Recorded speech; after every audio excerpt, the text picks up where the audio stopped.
Welcome, everybody. Welcome to the program. This is our last show before we go on Christmas break, but there will be recorded shows that we have done over the course of the past week, 2 weeks or whatever. So don't fret. Continue to tune in. We'll be here in a digital form. Rich Voss joining us today again. Thank you. Finishing out the week. I think it's been a lot of fun. It has been. I won this guy. What was his name? Mike Malice. Malice or whatever the fuck. Michael Malice. He's very good.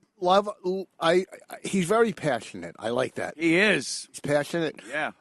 He's smart. Very smart. Very smart guy. I loved him. I yesterday read a tweet.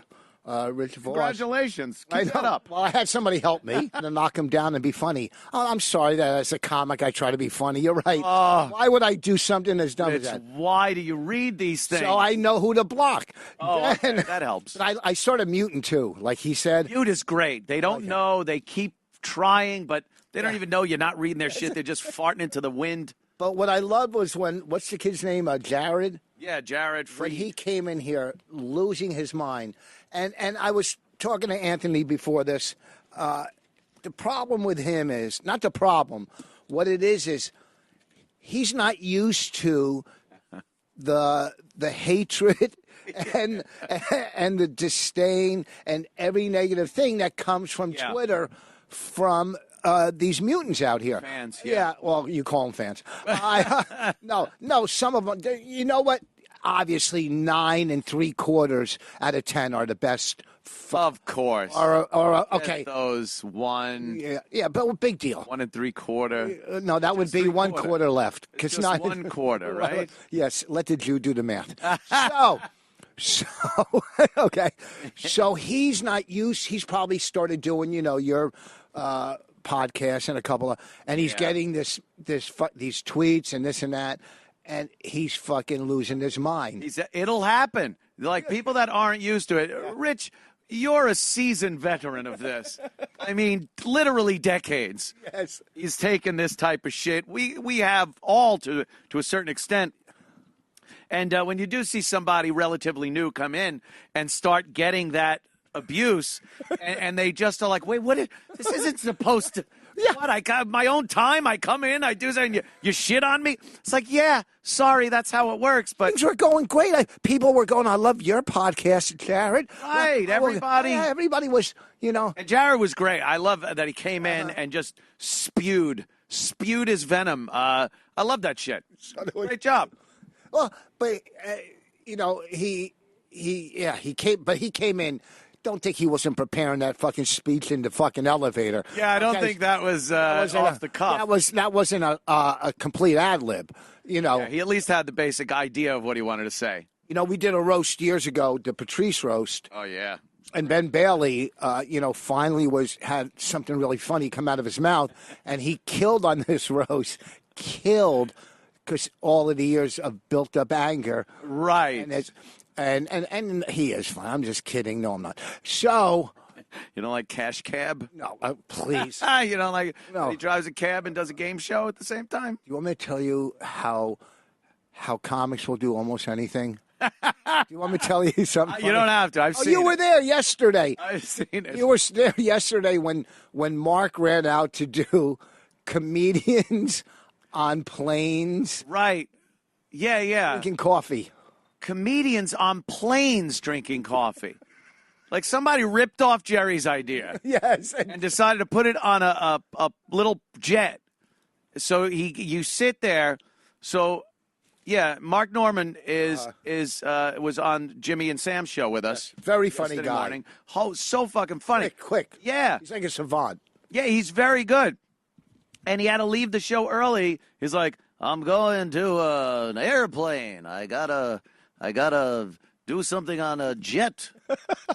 He turned into Carson. Yeah. He's got that nasally thing going where he's like, oh, yeah. So they take off in a jet. You sit in the co-pilot seat, and the pilot does an interview with you. I couldn't think of anything worse unless it was, 1,500. I don't know. That sounds a little dangerous. Well, I want the pilot just flying the fucking plane. Kind of focused. I don't need. Yeah. I don't need a Kennedy flying my plane. Right, and just Nantucket asking me questions. You're looking at the instruments, and he's just laughing, drinking coffee, asking you about some fucking gig you did in Omaha. We flew to either Nantucket or one of them. On the smallest planes. Oh, like a real just nothing. Yeah. You and some other person. There was like 4 other people. Yeah. And I don't know if it was me or whatever, sits next to the pilot. That's one of the seats. Yeah. There's one pilot. Yeah, what happens, maybe he has, or she, but most likely he, because they're better pilots, has a heart attack. Yeah. Then it's you, pal. It's you. You're in the second seat. Rich Voss. You imagine that like that? Mayday. I need an emergency vector to the airport. Yeah. Okay, people, settle down. We're coming in. I know the struggle. I couldn't imagine that person be like, excuse me? Well, we're not, you're breaking up. Is that your radio? No. Okay, Daffy, what? It's the way I talk. Yeah, I don't talk that bad. This makes me look heavy when I say. When I talk, it's considered a fire suppression device. See, no fire trucks are needed, people. That's exaggerated. It is exaggerated. Yeah. You listen to me. I almost felt like Whoopi and Rosie and walking out on this, but I can't. Oh, wow. Whoopi. And Rosie, did you see what she did? She's fucking nuts. She's like, I guess, did anybody confront her about this? Everyone came out with the actual statute. I did, saying that she would have to pay. It's 15 years in jail because yesterday she put out a tweet offering $2 million to 2 senators to vote no on the tax bill. So the penalty for this under 18 U.S. Code 201 is 12 years or 15 years in prison and 3 times the amount of the bribe, which is $4 million. That's, what is 12. That? See, I gave it to the joke. $12 million. Hebrew. And has anyone said anything? Yeah, but you know what? It's on Twitter, so it's comedy. You can't, it's not. I fucking tweeted, what, comedy? It got me thrown out of my job. How about that? Comedy. Well, she doesn't work for anybody. Who's going to fire her?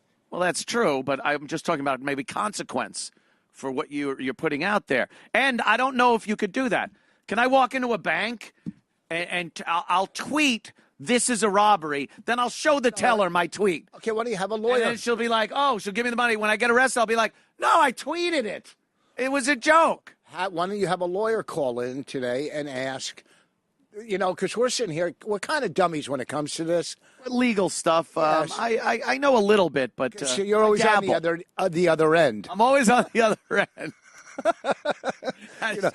Legal stuff. Instead of do this, you're yes, sir. Yes, sir. Yes, sir. I know. I've done that. My what's today's date? By the way, is it the 20? What is it? 21st.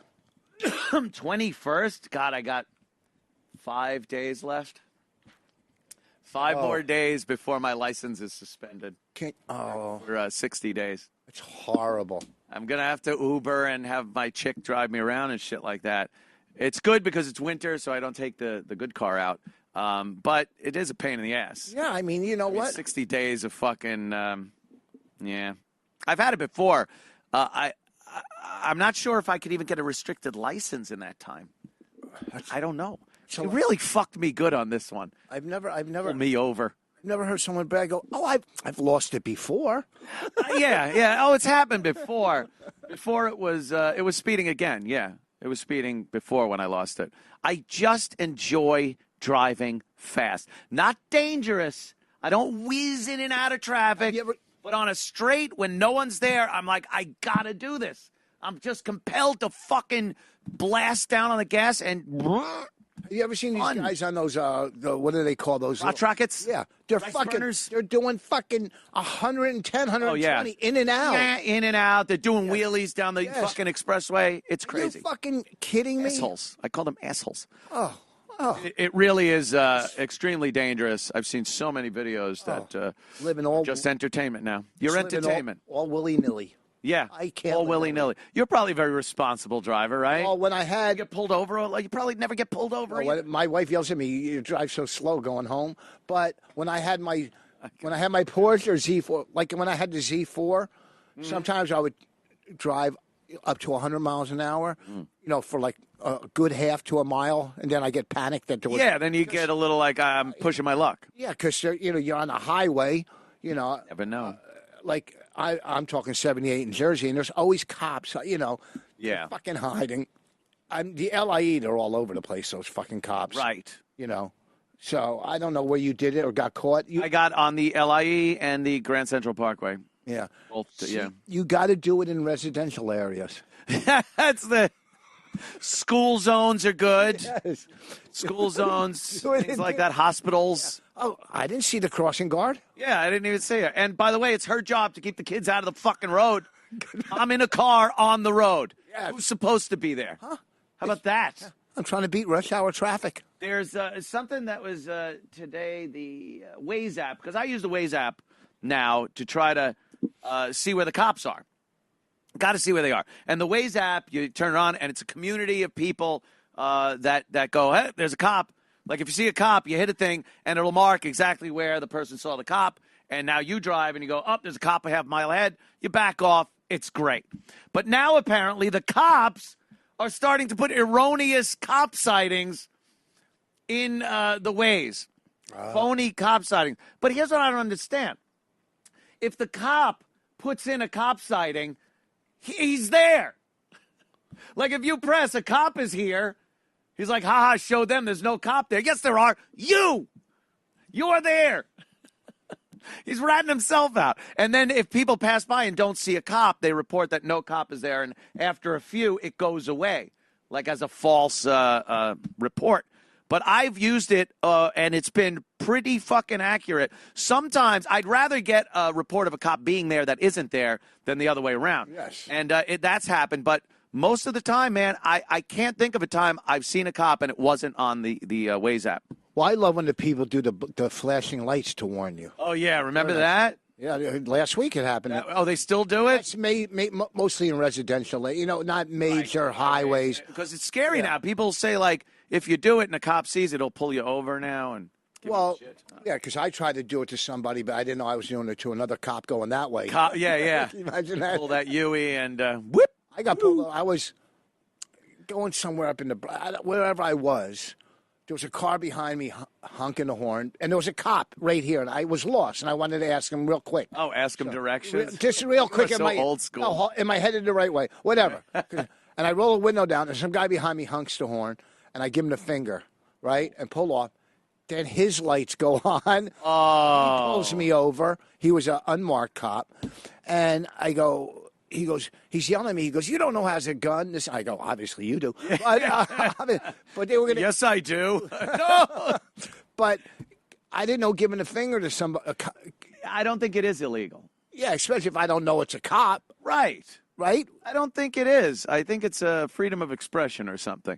They could do anything they want. Look, Yes. Don't fuck with the cops. Yes. If anything, if YouTube has taught you anything, just don't fuck with the police. You're never going to win. They could arrest you on absolutely nothing. When you get pulled over, don't pull fucking F. Lee Bailey Jr. out the window. You're not a lawyer. I know my rights. Yeah. I don't have to. It's not. You're going to go. In my dumb town, I got pulled over. I go, and I had a sports car, so it was almost. I said, "Why are you pulling me over?" He said, "Your turn was too wide." And instead of saying, "Oh, I'm sorry, I'm coming from work," it's like I go, "That's all you got?" Oh, no. So I get. You're not dealing with a heckler. I know. I get a whatever ticket. The ticket isn't nothing, but my insurance goes up $1,000 fucking dollars. Oh, believe me. Moving violation, the insurance goes up. Yeah. All I do is say that's all you got. But I know a lot of cops in my town, so they all beat him down for giving me that ticket. Oh, did they? Yeah. Yeah, that's always handy if they kind of know who you are or some of the cops in the area know. But still, you gotta pay for the ticket. These days, a speeding ticket also, there's no getting out of it anymore. There's just no getting out of those fucking things anymore. Once they write that ticket, Yeah. you used to be able to go to a buddy and he'd call the guy and go, yeah, pull it out of the fucking box, rip it up, whatever. It's all digital now. So once it's in the system, they can't do anything about it. You're along for the whole fucking ride. Yeah, but you could go to court and, see the prosecutor. Yeah, you could do things like that. But Bonnie got a ticket going in Jersey City, going through whatever. She was already through the light, but the cops said, so we go to court. And I go in there. I don't know anything about it. So I go, hey, where do we go? So I come off aggressive. Okay? So we were the first ones there, and we're the last ones to. That's how it works. It was our anniversary. We were going out to dinner with what's Opie and Lindsay. We're going out to all right. An old business guy friend. So business associate, yeah. So I'm furious, and I might have said in court, as somebody was walking by, I might have said to my wife, "What a fucking." Oh no, right? They don't and like I think that. she heard it. Yeah. So as we're leaving, I'm arguing with her, because the prosecutor would not. She went in and said, "Look, whack him out," Of course. And she said, "I could have arrested you right there." But she couldn't have because she couldn't prove it. And I didn't say her name. I didn't know. I just was I don't think there's my a wife. proving it thing. I think if she gives a statement under oath that you did that, I don't know. Well, he did. I believe it's contempt of court, something like that. If I'm talking to my wife and I go, how do I know I'm not? And I didn't say this about her. My eye. I didn't say this about her. I was calling my wife that. Oh. For getting the You ticket. should have said, no, I'm calling my wife this. Well, she didn't say You fucking. Yeah. But you get so mad because, we were there first. I just didn't know. And I come off like an asshole to them. It works. You'll get there first. You're out last. It's the order of the docket, and that's it. People were leaving with shopping carts full of their belongings, home, whatever. It was first come, first serve. Every black person would be last. They're stumbling in late. They show up New Year's Eve, January 3rd. Coming in late.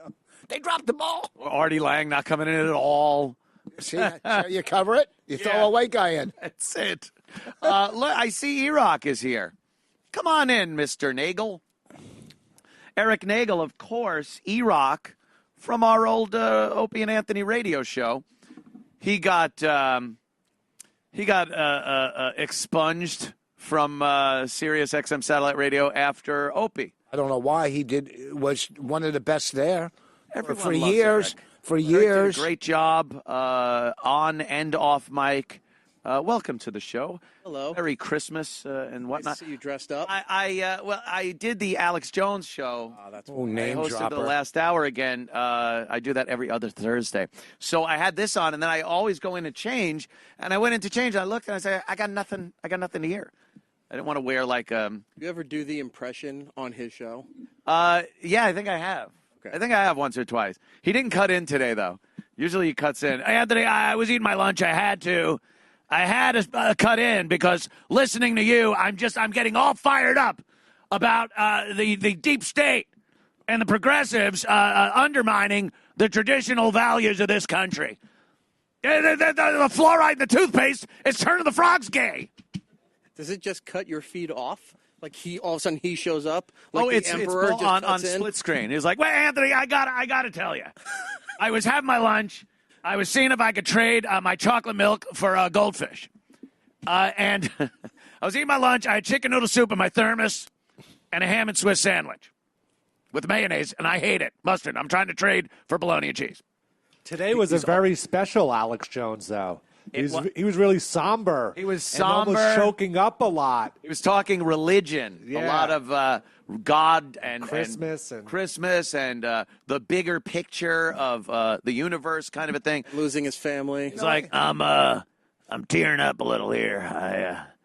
Talking about God, religion, family, Gulf of Tonkin. Oh, wait a minute. Bilderberg, build a tree, build a bear. What? Alex Jones, home alone for Christmas. His family's all gone. He's just stuck in the house by himself. Chestnuts roasting by Hillary's a cunt. Jack Frost nipping. When The globalists. When everybody says go back to the way it was, do we give it back to the Indians? I mean, how far back do we You go? can only go back far enough. Where that was my point on Alex today. If you want to watch it on Infowars.com, that the fact that traditional American values and make America great again and all those sayings, when you talk to a progressive about that, they will say, "What? You want to go back to slavery? You want to go back to Jim Crow? You want to go back to fire hoses and German shepherds in the streets?" It's like, no, just stop. It's so ludicrous to even say that. What it means is this commonality, this thread of being an American. You have your other cultures, you got wherever your ancestry came from, but that common thread was that you were proud of this country. You wanted to make yourself, your family, and the greater good of America better. And you had a value system of good, bad, right, wrong, and everyone pretty much agreed with it.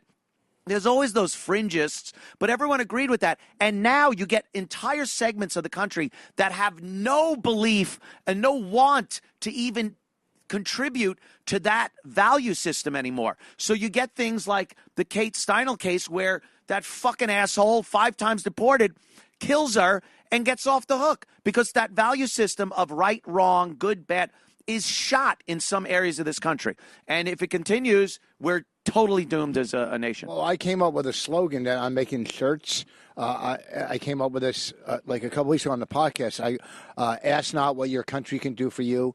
It's what you could do for your country. Oh, that's great. I hope it ends for you the same way it ended for that guy. What, banging Marilyn Monroe? Well, that too, I guess. I'll give you that. Well, I bet. What are you saying? Some areas of this country. I mean, there's good and bad everywhere. You fucking go. There's, you know I what I get mean? it. I don't want to make it easy. But segments of the country, California, and not even all of California. I know that, like Central California, there's some areas that still have their fucking heads on, but northern, the Bay Area, Los Angeles County, there are certain areas of this country that just refuse. Not only refuse to believe that America is a thing, and by being a thing, it's a common thread through your value system in your life. They not only refuse to think that, they are against it. They want to do the opposite of what made the country great. So when you say make America great again, it's bring back the pride in your nation, the greater good. Like, I'll bring an example that includes me. The tax bill. I am going to be paying more money in taxes under this tax bill than I was. It's just the way it is. New York State, our property taxes are so fucking high, and I can now not deduct that entirely from my federal taxes anymore. We have that in New Jersey, and now with the new governor coming in, his platform was, one of the first things was, no, I want to raise property taxes to fund all these. He wants to send everybody to college for free and all this stuff. Now that my kids are out of fucking college. But his lead thing was, we're going to raise the property taxes in New Jersey. And a couple of the counties in Jersey are already the highest in the country, with Nassau County, with some areas of California. Yep. The most expensive. And he's like, well, yeah, you know what? You can afford it. We're just going to raise it again. That guy is super, super rich. That guy. Yeah. I don't even know his fucking name. Murphy, right? Yeah. I think that's the guy. He's super fucking rich. But, you say California, you say, L.A., San Francisco. Look, you can go throughout the country, and you can go to Austin or Portland or Seattle or Seattle. I mean, places. It's all divided. That's basically what it comes down to is. This is what liberals think. This is what conservatives think, and then some people in the middle think. But there's there, especially in something like the judicial system, you really want justice based on a jury of your peers, all the catchphrases, blind justice, all the things that are supposed to be the American judicial system, the greatest in the world, fairness, justice, you're getting your day in court. You don't want that infected by either side's extremism. And when you saw what happened in the Bay Area with Kate Steinle's murderer, that is a travesty of what this system's supposed to be. Now, I understand there's one or two cases that we read about all the time where something slips through the cracks, a guilty person gets away. But when you look at an entire area where right from the commission of the crime, before the commission of the crime, till after this guy's trial, everything along the way was predicated by liberal thinking. The only reason the motherfucker was there in the first place to kill that girl was because he was in this country illegally, deported 5 times, allowed to come back and not be reported by a sanctuary city like San Francisco. Okay. These are the things that need to fucking be looked at and say, we as Americans don't accept that and don't do that. If you want to be progressive or you want to be right-wing, fine. But as this country and under our laws, you're not allowed to say we won't turn in that fucking guy who's here illegal. It can't happen. On the other hand, you can go to certain areas of this country, and I'm just playing devil's advocate and trying to. Yeah, that's what I'm saying. Devil's advocate. But you can Where go. am I live? How about all these fucking people in jail that shouldn't be in fucking jail? Who's that? See, I watch Justice Files every so often. One guy, 20 years later, they do some DNA. Come on, they let him out. I just want to thanks the Lord for getting me out. Well, you're giving one example of a lady in San Francisco that was murdered, so you're only giving one there. And listen, I know it's bad on both sides. What I'm saying is the entire thing. It wasn't one single thing that failed in the Kate Steinle case. It was not one thing. It was the entire process from her being on a dock with her dad and getting killed. And even before that, this fuck still even being in the country. So before her murder, all the way up till today, the entire thing, not just the judicial system, it's the government, it's the people, the liberal ideology of the Bay Area, all of it failed miserably, and this girl died as a result. And even in her death, there's college campuses tearing down pictures of her that people put up saying she had dreams too. They put that up, tearing them down, saying this is a racist poster. Her smiling face of a murdered woman by an illegal alien just saying she had dreams too, torn down by this woman that's carrying a bundle up to the garbage with not even a fucking inkling of empathy with this dead woman. Well, these are millennials. These are young. I mean, they're being indoctrinated though by this very system that allowed it to happen. It's spreading.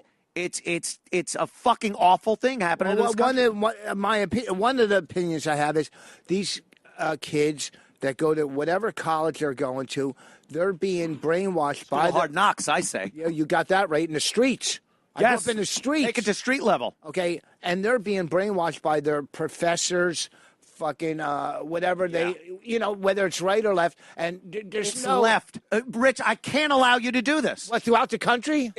No conservative colleges. College professors. Okay, I don't know. I quit high school. 100% left-wing, fucking communist left-wing. You will not find a right-leaning professor in any notable college. It just isn't happening. Listen, I don't agree with college. I remember when fucking Columbia let the fucking guy from... You're saying you don't agree with colleges. It's not a big surprise. No, let that fucking guy from Iran speak, whatever. Oh, yeah, Ahmadinejad. This is in Manhattan at Columbia University. But I say let him speak. That's fine. But then if Gavin McInnes wants to speak at NYU or Milo wants to speak somewhere, you get a riot of people saying they don't even deserve their First Amendment right.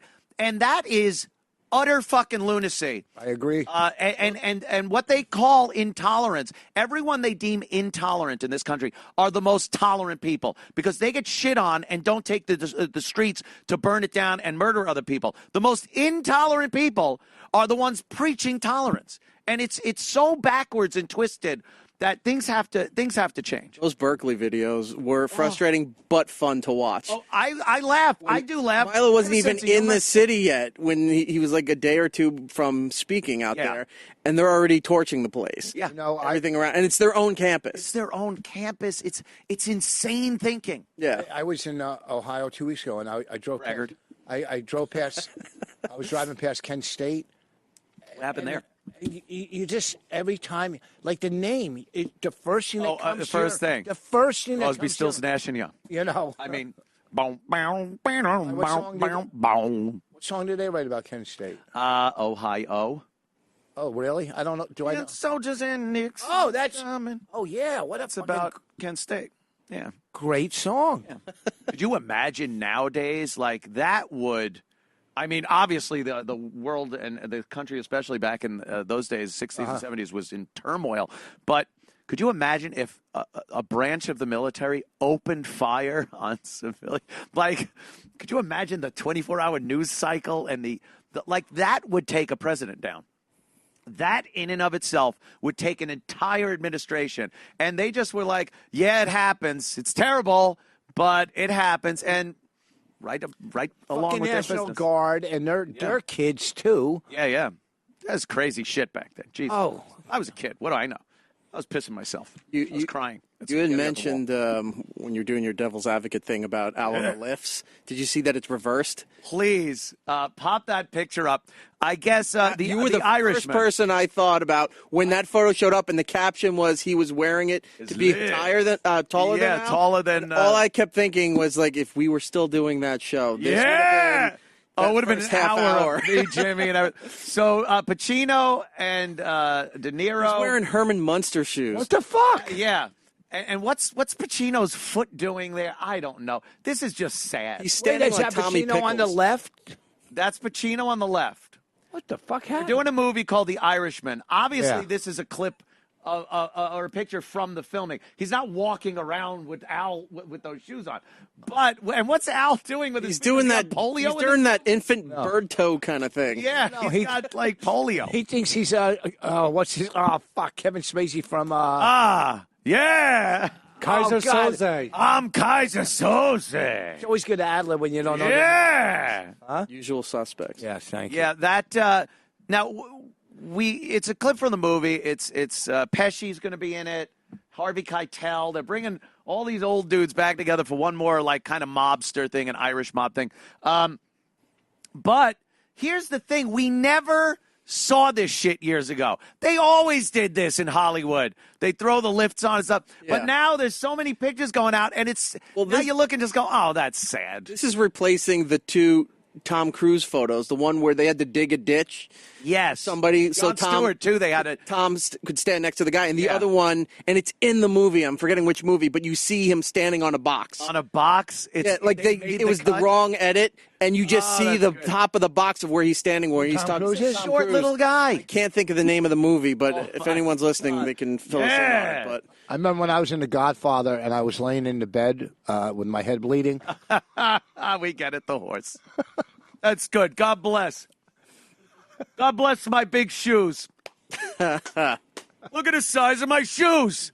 I'm in a new movie called He Wears Big Shoes. It's the funniest thing I've done yet. Ugh. His comedies. Thank God he's doing something else. I hope this actually is good. Why? What are you Because doing? everything De Niro has done stinks. That fucking The Comedian, I saw that one. I didn't watch it. It's terrible. I watched it as a hate watch. I just want. Sometimes I put shit on to go. I buckle in. I sit there and I go, "Come on, motherfucker, come on!" And this one put up quite a fight. I was angry watching this movie. And King of Comedy was so good. It was so good because he's supposed to be playing not a good comic in King of Comedy. Yeah. He's supposed to be awkward and he's socially a mental patient. In The Comedian, he's supposed to be a legendary funny guy.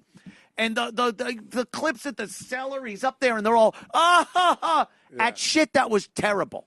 Just terrible. he's not good at improving or being, funny on the not spot, a or even funny being guy. personable on the spot. That Night of Too Many Stars. Where they cut to him in the crowd, and he barely knew how to even react. They were feeding him the lines. All he had to do was like facial Empty expressions. vessels. Yeah. That's what good actors are.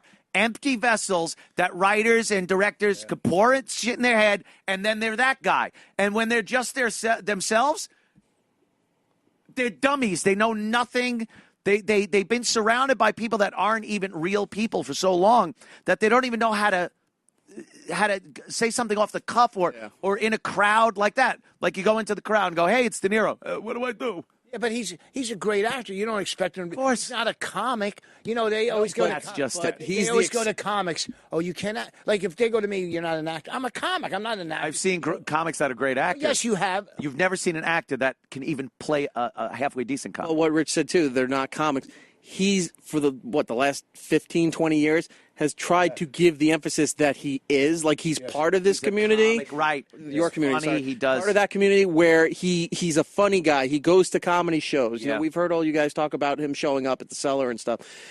Doing the comedian, doing movies where he needs, he speaks to comedians to help comic write timing. parts and whatever. He wants to imply that he's part of that world. Part of that comedy He's world. not. Every time they go to him, he's horrible. I put the so that excuse doesn't apply for him. That Yeah. he's like, oh, he's not a comedian. No, he thinks he is. He thinks he's the funny guy. Actors trying to be comics, it's such a We know what that's pompous, pretentious. Like for an actor to say, I could play a comic in a movie is like, really? First of all, it's and I've said it's like this for a while now. If an actor is playing an artist, you're going to play Rembrandt. Okay, all right, here's a canvas and paint. Now paint something Rembrandt would paint. But you're a good actor. You should be able to paint exactly what he paints. Right. That's the same thing as saying, go ahead and be a stand-up. Like, it's an art form. It's something that you can't just do because you're good at mimicking something else. There's a thing to it. There's a whole life that you have to have led that brings you to stand-up comedy. That an actor, it's something you just can't fake. Can't do it.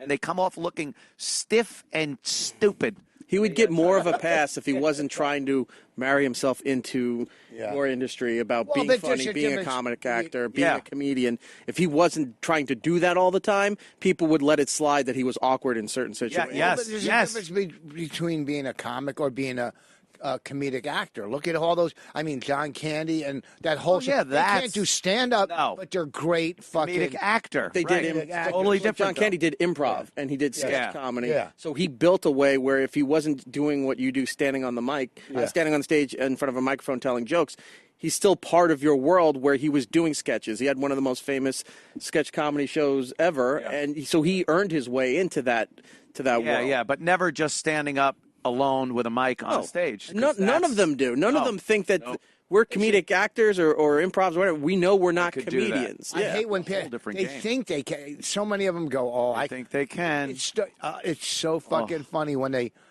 you know, I know. Stuttering John. Stuttering John. Well, I know somebody very famous, a friend of Bonnie Voss? No, that what a friend of Bonnie's. Hey, I want to go on at the Cellar, so we made a call. The guy's famous enough. Oh, Didn't work out. Oh, Didn't work out. Didn't work out. But you they know, think they could do it.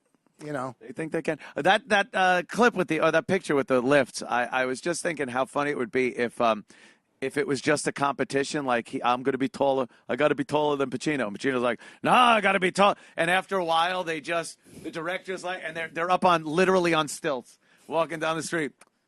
Wearing his Kiss boots. Yeah, Kiss. I got on my Kiss boots. It's so sad to see. There are certain things that should remain behind the curtain, right? And even in a movie like this, where it's a last attempt, like you said, to get them all together. Yeah. It's their Expendables, if you will, right? Yeah. Where they're just getting everybody that fits this genre into a movie to kind of give them a last go at this and kind of go out with some dignity. Yeah, maybe. And then you have some things like that show up, and you're like, oh man. God. Did you see if the suit jacket gets pulled up and you see a Depend undergarment? Yeah, my Depends are showing. He's got the surgical socks on him for circulation. Oh, cut, I shit myself. Craft table, there's stool softeners. Oh, Pacino needs a change in. Oh, God. That's sad.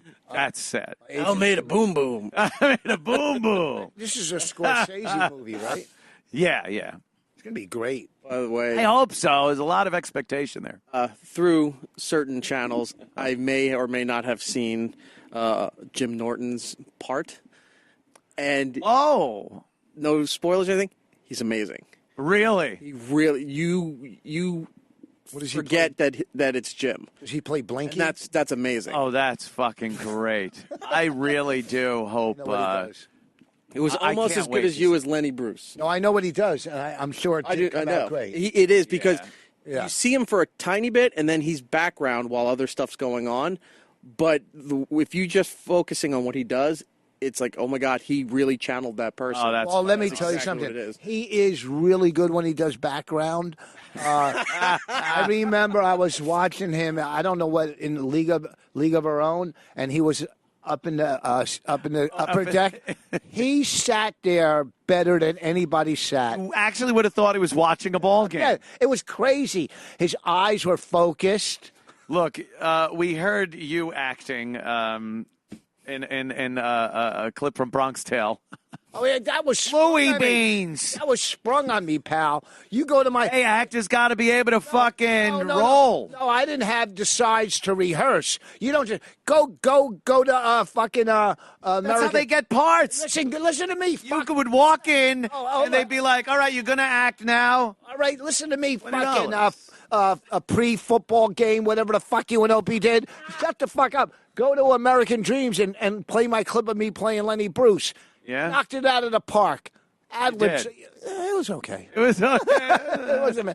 American I didn't have to Dreams, right? audition for that. Yeah, American Dreams? Yeah, I got Hey, it. can you find that? I definitely want to see this again. I saw this when it was first Whatever came you out. call it, always in the saddle, if you know what I mean, right? She always had to be on top, like I was some kind of horse or something. You know, that's right. Women like to be on top. That's Lenny Bruce. What about you? You like the Nice top? that they said that. Or you more into that traditional garden variety sex? I don't think. You, hot shot, you got an answer for me yet? How many times a day? It goes back 3, to me. 7? That was the lead in the show, too. It was. It'll go back to me. What was this show about? Like American bands in the 60s. Based on Oh. Dick Clark. Now we And know why these conventions are so popular. Who's in that? Nobody. How many The times blonde a week girl you in have there was sex? hot. You, right there. You, with Miss Garden Variety, you. How many times a week do you and your husband do the deed? 2, 3? I'm engaged. I'm not married. You're engaged, so it's got to be more like 7 or 8. Oh, shit. You know what I'm talking about. I love how it's Lenny Bruce Voss. Lenny Voss. Lenny Voss. He laughs and wants to know it's what one of my happened. bits. Give me a call. That's for...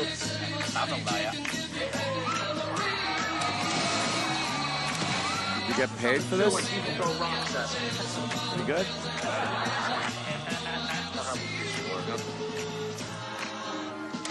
I'm with, or any girl I'm lucky to be with. Did they have the cops come in and arrest you?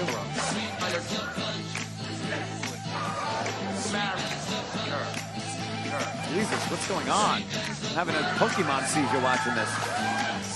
That's the daughter in the Right. It's a pretty good scene. Rich, pretty good. You know, I didn't have to audition. They just gave it to me. They just gave it to you. They gave it to me. And not only that, during the day when I was rehearsing, I thought they were going to fire me because I was so bad. But I knew once the cameras were going, I was going to knock it out. Oh, Jesus I Christ. got to take a pee. They didn't. Go ahead. Go ahead. It's fine. I mean, because I'm used to it. I'm just saying I got to piss. I didn't piss all week, but Yeah, I haven't pissed all week. No, we'll talk about the great man great. I have a private show, and I don't want to pee on the way there, or I don't want to pee on the way to Hartford Friday and Saturday on my way to the Funny Bone in Hartford. God forbid I pee there. Or if I pee next week at the Morristown Theater on the 29th. Of course. Well, I don't want to pee if you're going to patreon.com/ Boss and Bonnie. I'll be right back. Right. Boss and Bonnie. You're going to do one of your big reads now? I'm going to talk about the man great. Oh, perfect. You go pee, and I'll tell people that the man great's the perfect gift this season. Gentlemen, don't you settle for socks or some other crappy gift this year. Demand the man great. You know, you're the one that's always grilling, and you know you want to show off those skills of yours. The one and only 100% cast iron man great. It's the perfect gift for any meat-loving man. All of you vegans, just take a hike. This is for your meat-loving men. For the perfect steakhouse taste, you need the Man Great. Man Great ensures juicy, tender meat, no flare-ups, perfect sear marks every single time you grill. Man Great delivers steakhouse quality flavor right there at your house. Isn't it amazing? Order right now. You get 50% off all Man Greats and premium brushes at mangreat.com. 50% off. And when it comes to grills, not all grills are created equal. equality thing, all the rave, it hasn't reached the grills yet. You know, women, minorities, all that's equal. Greats, no. Separate water fountains still for greats. And Man Great, they get the best water fountain because they're the... All right. Each Man Great, 8 pounds of raw cast iron, 100% man-made, designed to fit the top of virtually any grilling surface. Just take them out of the box and set them on the grill, and you're cooking away. Steaks, burgers, chicken, fish, whatever you're grilling, I assure you, the Man Great is going to make you a winner every single time. So ask for it this holiday season or buy it for yourself so you're sure at least one of your gifts aren't a piece of garbage. Buy it for yourself. That's pretty lonely, but hopefully someone will buy you the Man Great. Go to mangreat.com and get 50% off all grates and premium brushes right now. Thank you, Man Great. I actually want to give that a try. They are good. Like, we use them at the said compound. And you have that huge grill. Giant grill. It's all covered in Man Great. All pang, pang, pang. It's amazing. Wow. And but you can use it on a regular Weber grill or something because those grills come with those tiny little like wire hanger grills. Yeah, and then when you've really gotten a lot of use out of your grill, then you're getting flare-ups all the time. Flare-ups. Everything you put up there for a certain amount of time is now torched. It's like, oh, look at the grill marks. Yeah, it looks like you heated up a hanger and went... You want big grill marks. Oh! Thank you, Garrett. There it is, Erik. I forgot we have a lot of Man Greats around here. Yeah. And this one is yours to now lug home.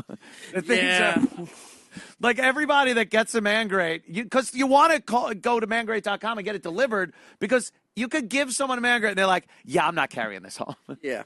It's cast iron. You know what? I was supposed to go Christmas shopping after this show, but forget that. Thank you, Man Great. There you go. You got it, pal. Thank you. Awesomeness. Yeah. So what are you doing these days? Everyone likes a little Erik update. I am a man without a country right now. Oh. I have been do some pop-up shows. Yeah, because those go over well. I've been freelancing with every company possible. I see pictures of you in places that are in the business. Yes, like that's a good thing. You're keeping your name out there. You're talking to people that are in the business. Yes, it's a good thing. Here's the difficult thing. So, being let go in September, you're going into the fourth quarter of a year. Companies are not doing anything because all that money is spent and planned for, and they're budgeting for the next year. Right. So I kind of had a feeling that if anything's going to happen, it's not going to be till at least January. Yeah, yeah. So I had 4 months to play around with, do whatever I wanted to do, and what have you. Have a little fun? I've talked with every company, from local to national, people who actually hired us at XM, who are now running iHeartRadio. I had meetings with. Oh, wow. And they're like, so how are they doing? Which means they are not paying attention to what either one of you are doing. No. So, we fill them in. And even had meetings with the new 92.3 here in Manhattan. Right, because they changed formats. And changed companies. And companies? Entercom bought out CBS, so CBS Radio doesn't exist anymore. See, for as much as they don't know what I'm doing, I don't know what's going on in the radio world. So there is no only more... wake up an hour before this show. So I heard Monday's show saying that you get up and you're in this fog that you have no idea, and then Allie's yelling at you after the show, and I think your quote was, "Oh fuck." Yeah, you actually have an appointment to do something. You have to do that. Like after this program today, I am doing a segment for the Christmas vacation thing with the great Lionel. Lionel will be in. I love Lionel. Yeah, Lionel's great. But so I didn't know that. So Entercom was waiting to buy out CBS for the longest time, and then right before Thanksgiving, the Department of Justice okayed it. So they had to act fast because now, once that was approved, they're like, "Well, you own this now." So they took over the company right before Thanksgiving, and then flushed a bunch of stations around the country on the same day. So nobody wants to flip a format going into the holiday season, Well, unless you're just going to retool everything by playing Christmas songs 24/7. Well, no, they're not doing that. They're not doing that? Luckily, no. They're doing some weird alternative pop mix format, which actually is kind of working. So that's not really hopeful for anybody to try to be on air on that station. No one we know. So, well, 10,000 songs in a row. The mix is really good. We don't really need anybody on the air. And it's no one that we know that could go over there and spin that. No. Like, I can't see. I'll just pick someone, Greg OPU, say. Yeah. Going over there and spinning records. Well, he always said he could go back to that. Well, no, I said that. Oh, I must have got my history wrong. Because he said, if I remember the argument correctly, he said, look, I could do anything. I don't have to do this anymore. I could just leave tomorrow. I could do anything. And I said, what? Like what? Dude, I could do anything. Like what? Give me an example. Oh, really? We're going to do that? Oh, what? You're going to spin records somewhere? Yeah, because that's all I could do. I guess I oversold him.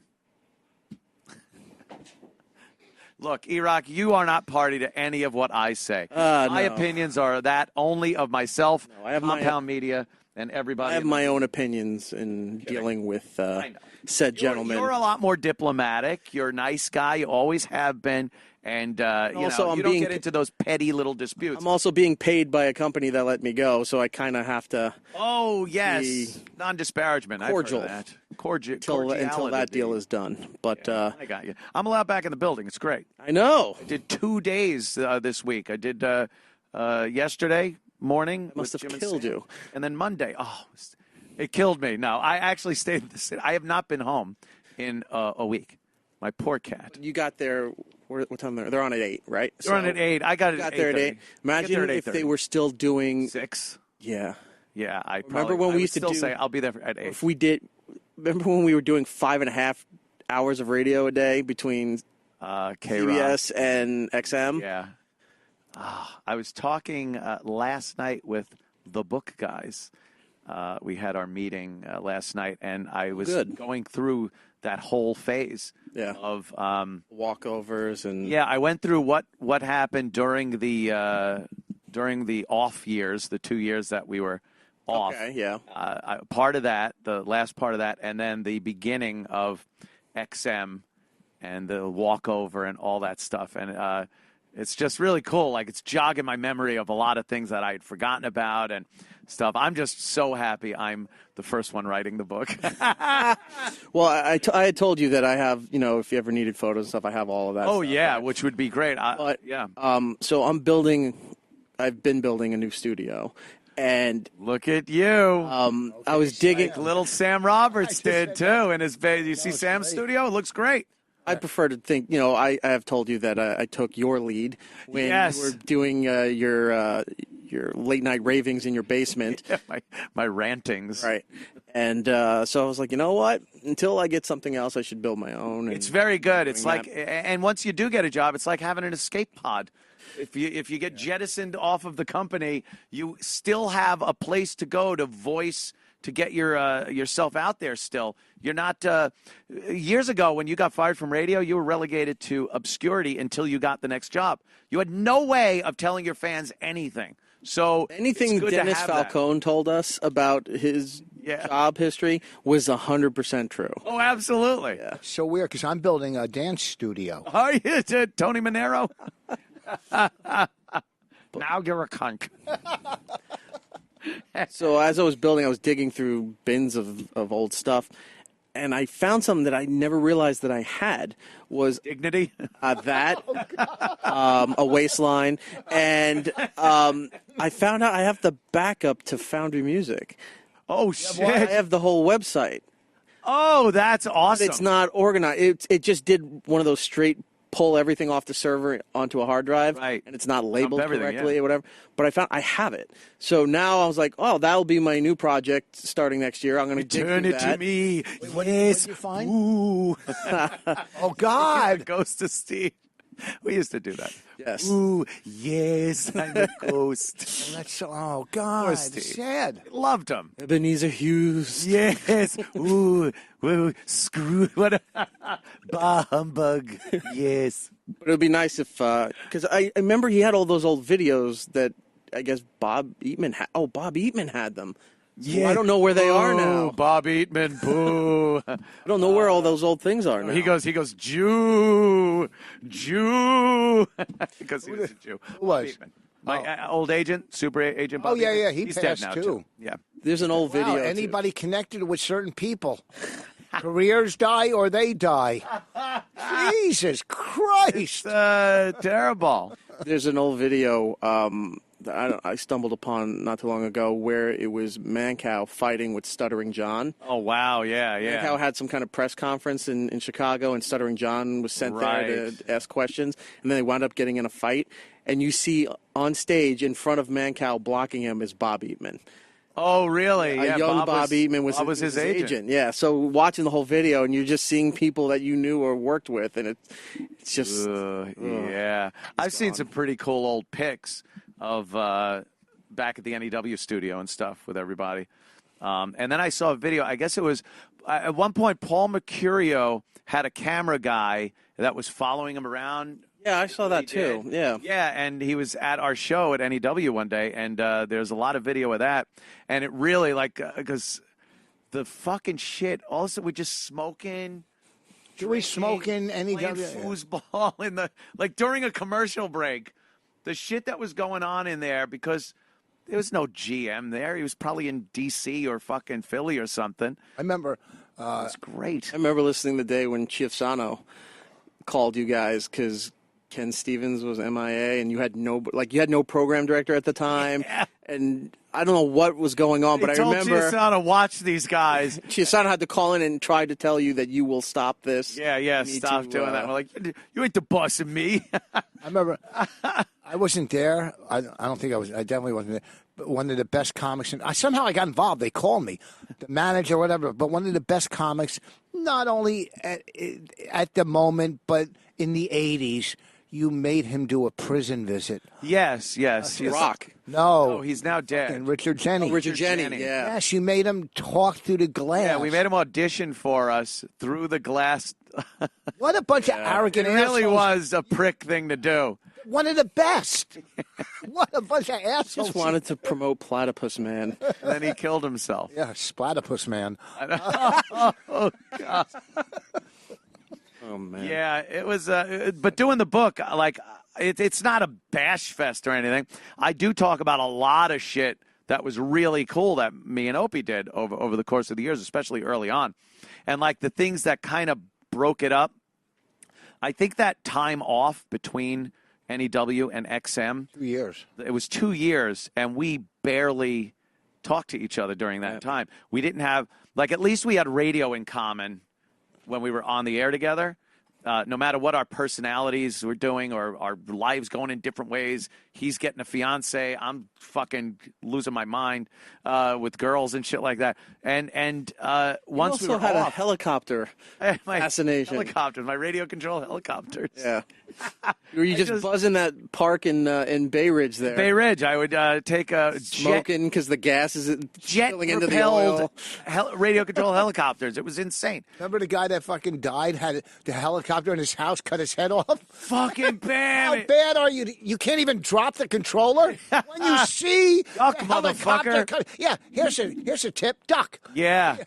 That was before drones and all those quadcopters and things that people use now. You get hit with that, it could hurt you, and you could get seriously hurt. But it's nothing like those old, because the old ones were actual helicopters. Yeah. 2 big fucking blades on a rotor and tail rotor.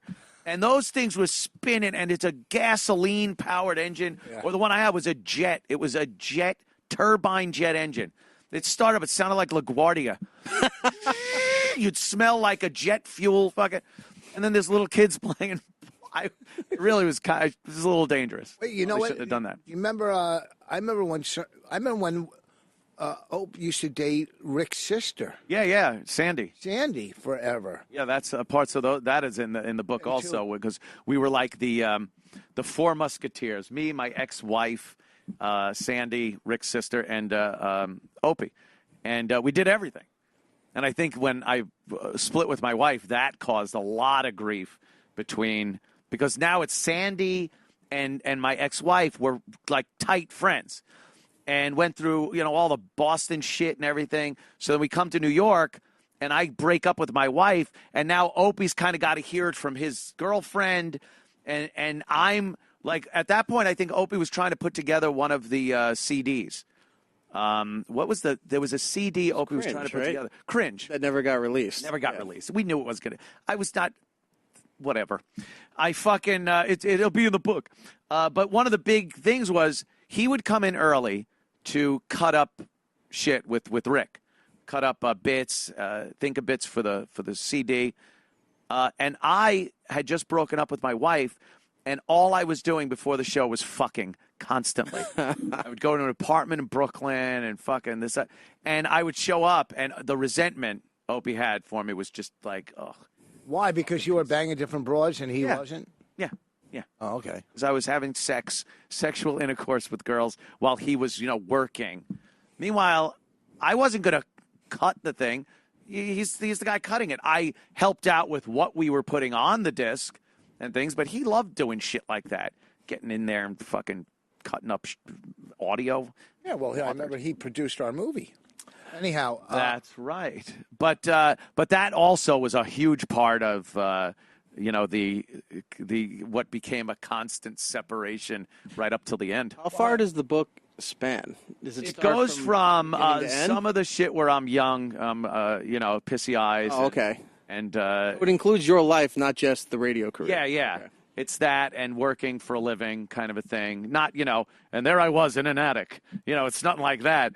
But the radio thing is where it really starts getting a lot of detail and a lot of the shit that went on from the time we were at BAB up in Boston when we got the agent, getting fired from for the mayor thing. But a lot of the shit that was going on behind the scenes, the meetings, all that shit, trying to get another gig, and the constant separating relationship of the actual show, Yeah, where was the club that everybody used to go to on 9th Avenue? R9. Oh, that was great. Yeah, what was that? And it wasn't a band. We used to play there, and it was like we had Jay Moore and Stephen Lynch would come in, and Adam Ferrara, me, my brother, and we'd get up there just hammered off our asses and play music. When Ron and Fez came to New York, they started doing stuff there too. They fit in perfectly. Oh, like that whole thing when Ron and Fez came on NEW, it was like for how fun the 4 hours were that we were doing. Now it just got extended to 8 hours or 9 hours, whatever it was. I never left the studio. It was. I remember I used to love a lot of fans used to love those shows where you do your show, and then you'd kind of hang around for Ron and Fez. Yeah. Then you would just disappear, and then you'd show up in the middle of Eddie Trunk. Eddie Trunk's show. So you're almost doing 10 to 12 hours of radio, and you're only paid for 4. I did not want to go home to a fucking wife that I hated. He couldn't do it. Remember, I don't know what live show it was, but some guy that was a producer, Bill, came out. I think I was hosting the show, and he fucking ate it. It could have been a Long Island. It was one of your events. Oh, was it one of our guys? Yeah. Oh, so he walked out on stage and just bombed. Bombed? Then I go, come on, let's bring him out again and give him another chance. And he rebombed. Those appearances would always just turn into show your tits, show your tits. Yes. The club owner would love us when we came in. The place is packed. He's selling things. By the end of the night, he's like, we can't have this. I'm going to get shut down. Remember Little Kiss? You guys did a thing in Long Island? Yeah. Long Island? Mini Kiss. There was just a lot of that shit that was just debauchery. It was fun. None of that happened. You cannot do that anymore. That was that was the tail end of a dying era of shock jockery. I remember and I'm not just saying this about I invented a Starbucks tour, but somebody else tried to take credit for it. You did. I invented it. You did Starbucks. You walked in during the lunch rush at Rue 57. Oh, that was a good show. That was a good. Fucking, and that was 2 tiers. You yelled down the stairs to the second level. Me and Keith just went to the Friars Club this past week, and the bartender downstairs, this guy Joe, he gives Keith one of Keith's old sergeant cards. He goes, remember this? Keith's like, where the fuck did you get? He was one of the managers at Rue 57. And he was one of the guys that would come out and just laugh his ass off because they were pretty cool with it. Yes. They weren't like get out or anything. Well, I mean, that was different because they were sitting down. I had to, when I would do them It was 9 in the morning. Yeah, but when I was doing the bagel place, they're just standing on line. Yeah. How great was Kenny just introduced? Oh, Kenny, ladies and gentlemen, what a set of balls. fucking Kenny in any situation came through. For your dining pleasure this morning, the comedy stylings of Richard Voss. Just People like, is this a terrorist event? Is something, are we going to be shot? Oh, I remember so much. I tell you, NEW days were probably as fun as any Those other. were fun. At the early XM days, very early, before Sirius got involved, they put us in that studio over on 57th That big and studio. left us the fuck alone. It was great. Remember Box of Cocks? Box of Cocks. We put dildos in a box. And suggestive pictures cut out of magazines. Pictures cut out of just hardcore porno mags. And we shut the box top and then put free puppies on the side of the box and left it on the sidewalk. And then we go run upstairs. We would, We're there on we mic. would look down from the 5th floor. Yeah, hanging out the window with our mics on the air, going like, oh, shit, okay, someone's coming up. And they would think it was puppies, and they'd open the box, and there's just dicks. Oh, here it is. Why am I describing it? A lot of foot traffic. Come on, woman. This box is full of dildos and hardcore pornography. Hilarious. Wait. There's somebody. Here's a girl. This Danny. Look at it. What children? Lady looking at me, shut the lid quick. Just laughing our ass off. Box What was of great cocks. was she's hobbling down the sidewalk and she slowly opens it up. What was great was When when she goes to started look, it up, more that people bus blocks gathered. it like So when they you're all watching saw the what it Silver was. They Dome all implode. Silver Dome Immediately was they great. Just a bus know block each the whole other. fucking thing. All right, these guys are gonna look. It's obvious. Here, okay. All Somebody right, looking. all right. Big puppy. Oh, please lift it. Guys, just look inside. And now he's looking around to see who did it. This is the greatest bit ever. Oh, he just I walked love away. the box of cocks. They Yeah. can't believe they didn't It's up, see what was It's up inside. somewhere. How about you and Patrice trying to get cabs? Oh, nigga versus Nazi. It's just another great fucking one of those bits that we could do. I had a Nazi helmet, and Patrice, just a big black guy. And we were arguing who would get a cab first. Me with a Nazi helmet doing the Hitler salute, or Patrice, who's a black guy. Because Danny Glover couldn't get a cab at the time. I got picked up constantly. Patrice was first. They would pass Patrice and pick me up. He's like, you pick up a Nazi before a nigga, motherfucker. Yeah. And then Patrice is getting so pissed. It was hilarious. Yeah, there's Patrice. You pick over a nigger. I stop, and you see me stopping, right? I stop, and I see maybe you don't want to chose the Nazi, brother. You chose Nazi over nigger. You chose the Nazi, brother. Wow. Come on, brother. You don't pick up a fucking Nazi. All right, here's the cab. He's slowing down. Oh, he was black, the driver? Yeah, this one was. Yeah. We did it like 5 times, and 5 times they picked up the Nazi. He's so funny, Patrice. I'm out there in a German fucking Nazi helmet going like this, and the cab passed Patrice and pulls right over to me. How about 50-gallon drum? 55-gallon drum challenge was NEW, and that was one of the best. But again, it's such a statement of the times. If you tried to do something like that now, we're going to take young girls in their 20s, put them in bikinis, throw them in 55-gallon drums, seal the top. They cannot get out. And throw shit in on them, like fish guts and bugs, live bugs. Hissing cockroaches. Chum, just stinky shit. And they're screaming.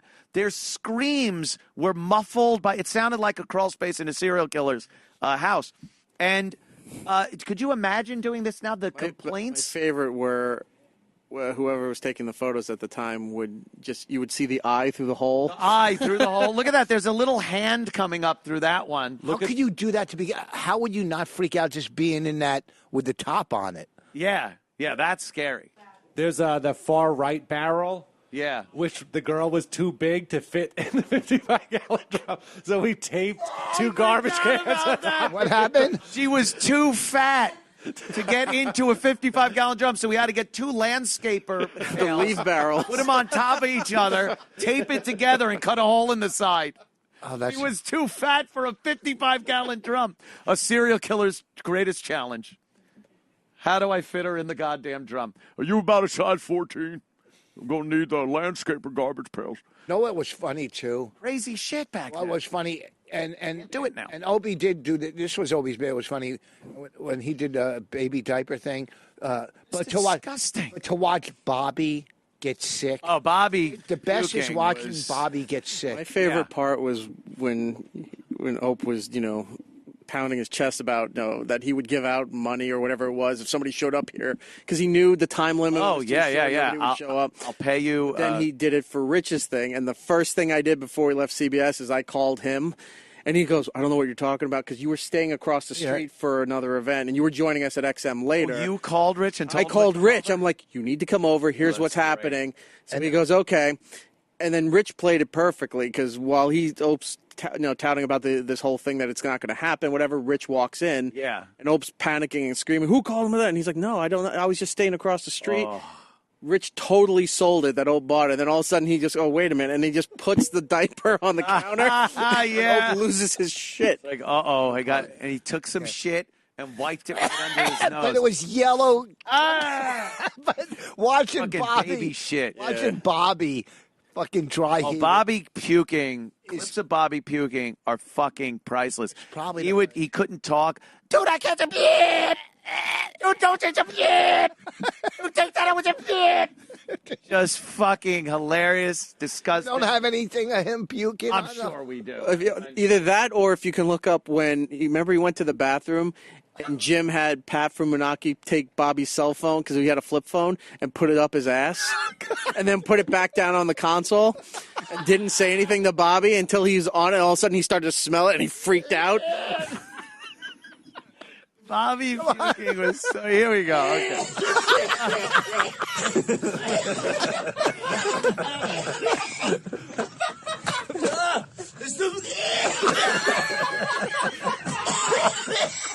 There's jizz fucking trees. It's the fucking jizz trees in New York. Why?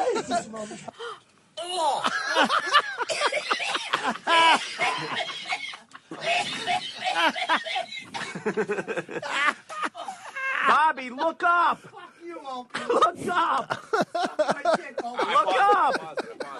This is the fucking grossest thing. Taya, what's wrong? Taya, what's up? You guys are traumatizing me. Look at that, Bobby. Oh my god. We just show him. Oh, there he goes. It's the fucking jizz trees in New York, you cunts.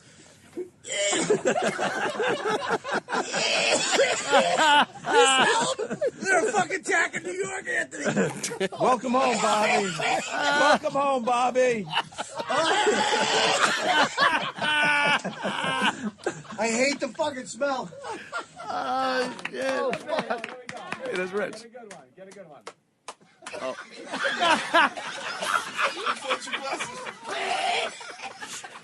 His face is so funny. It all curls. Oh, God. It hurts my side. Please take this off.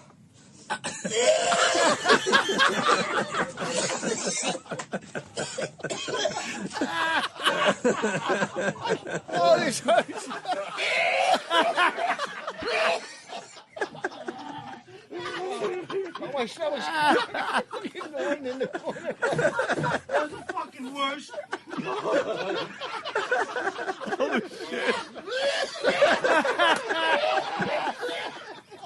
Oh, That sound was so good.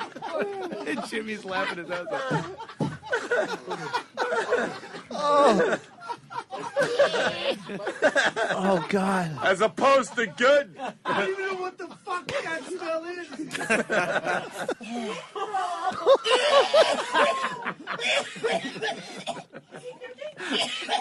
Oh, God. Look how red his head is. Bobby, talk to me, Bobby. Talk to me. It's fucking awful. Your eardrum smells like her asshole. That was Boss's ear. Boss would rub the back of his ear, and people would smell it. And apparently it smells like an open grave. That was the other thing about Bobby. It wasn't just that he had to see or smell something, but if somebody else was going to throw up, that triggered him too. If something grossed someone out where they started going, oh, Bobby, like sympathy puke. Oh, how funny. So weird. He has a weak palate. God, that is just so funny. No, he can't. He breaks a pallet if he stands on. Don't blow it away. What is he doing? What is that? Farting. Fart mask. Oh, fart. Deep through the nose. He's such a team player. He is.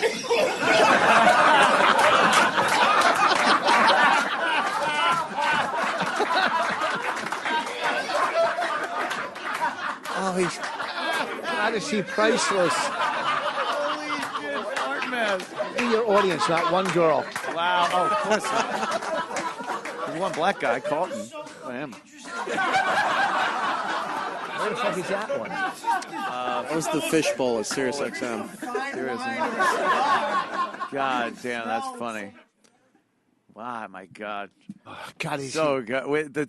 The stunting that would go on, like the just on a daily basis, not even being planned, just shit that would happen. Internet sensations, dude. The cinnamon thing, that was the one time where I really thought, like during it, in my head, I'm like trying to figure out. All right, we'll get lawyers. We're gonna figure this out. Like a member of the show is. Thank God I have a shell company. Like I thought you were dead. I thought you were gonna die. This is our own Erik taking the cinnamon challenge. You had to take 1 teaspoon Look of at cinnamon. Evil Bobby there. That's all you got to do. Why could it? 1 teaspoon of cinnamon. 1, 2, 3, go. Okay. Fuck it off. Erik is the A cloud comes. Look, Wait till it comes out my eyes too. you can't breathe. Travis is laughing at a man literally choking to death. The smoke coming out of his. It's coming out of him. You can't breathe. How was like that old wrestler. Like you okay, Erik? shit. A whole cloud came out. Drink a little water. Yeah, that was a worse decision too, because water turns it into cement. Through your nose, fuck Look, he can't breathe. Oh my God. Yeah, you're supposed to do it like a teaspoon of it. Bobby stacked up a tablespoon like you were doing Ovaltine. What does it do? It just closes you down? It turns into a paste and then blocks it absorbs all the moisture in your mouth and your throat. Travis laughing is great. And it He's just seals it laughing off. At a man dying. You get it out. Well, we found out after the fact that water doesn't help, but carbonation. I had to do like a club soda or diet soda or something to rinse it all out. The carbonation broke it up. Jeez. Were you scared to death? Yeah. At one point, everything was all white. Oh my Oh, God. Anthony must have loved that. Sounds like paradise. Like, that's where I'm going. Wow. Whoa. Yeah, we really got worried there for a couple of minutes. Somewhere there's a photo. I don't know if it's online. But the next day, my eye, all the white in my eye is red. Right. You had it was all red. Blood vessels. In all your my eye. eye, yeah. When Jerry went to scuba. It was like devil eyes. Yeah. Yeah. Holy fuck. Yeah. The cloud that comes out says it all. Like that, your lungs should not have cinnamon in them. My lungs, my nose, my eyes, everything. I'm getting scared, and that years ago. Crazy. There were so many times that we were like, uh-oh. This is it. That's the only time I really thought someone's life was in peril. But there were other ones where I was Not life in peril that you actually cared. Yeah, that I gave a shit. I wouldn't care. You're right. You're right.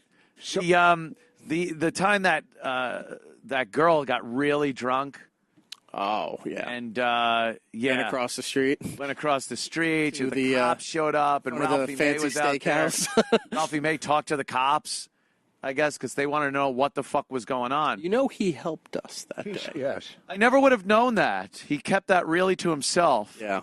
No, he didn't, did he? No, of course not. He told everyone he could every time. And if he ever wanted to do the show, we were like, he's like, I helped you guys. A banana, another one lost. Who saw that coming? So now, in your book, are you telling these stories about these type of things? Well, a few of them. I do tell a few of the stories about some of the stunts and things, and just to get an idea what the show was about for anybody that doesn't know what it was about. Like they're shoving a cell phone up a girl's pussy to see if it gets a signal. Yeah. Just imagine 2017 trying to get away with that on, by the way, FM radio. Yep. That was regular fucking FCC regulated radio. Yeah, we're going to take a Nokia cell phone, shove it up a girl's vagina, call it, and see if you know. It had that very distinct ringtone. Yeah, distinct ringtone. Yeah, it did. Did it ring? I think it did. It did. Yeah, it did. It was very muffled, but it did. A little muffled. Imagine if it echoed. And then the woman that shot eggs out of her pussy, and Blind Dave was dressed as a bunny with an Easter basket and had to catch the eggs, but he was blind. Right. So she had to kind of aim, and we had to tell him which way to go. Didn't you, excuse me. All right, Cinnamon? Didn't you do something with darts on people with balloons or darts or throw darts at people? No, we didn't do the darts. No, Just Steve. did the at cherry. NEW, yeah. We did. It would be like darts for plugs or something. It was, what's his name, the limo guy?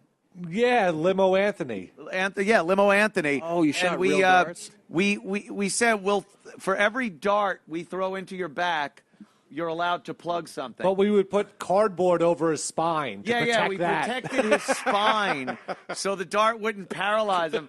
But we threw darts into his back, and they stuck. It was like, all right, limo service. What a bunch of scumbags. Holy fucking assholes. Just scumbags. Hey, we had to fill 4 hours a day.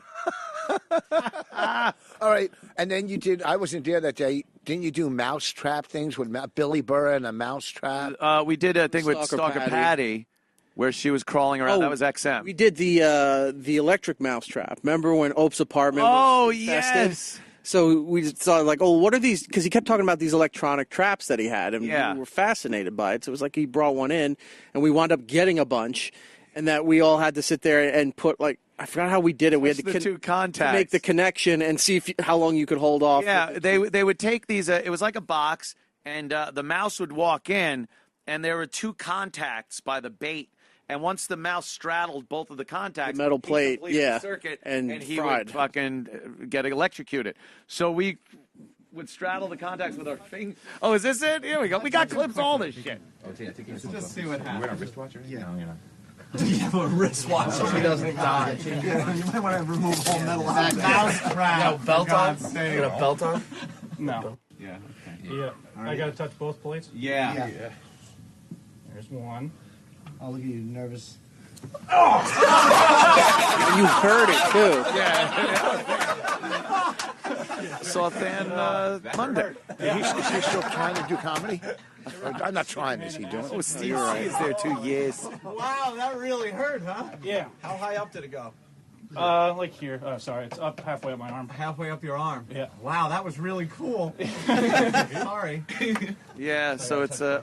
You got Who's to this? both of the Stop plates stalling at the with same questions time. you know the answers to.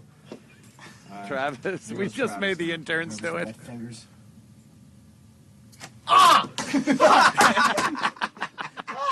Just how young everybody is. I know, it really is tragic. This business has chewed us up and spit us out. Christ. Look at little Travis. It's Lil Travis. Oh.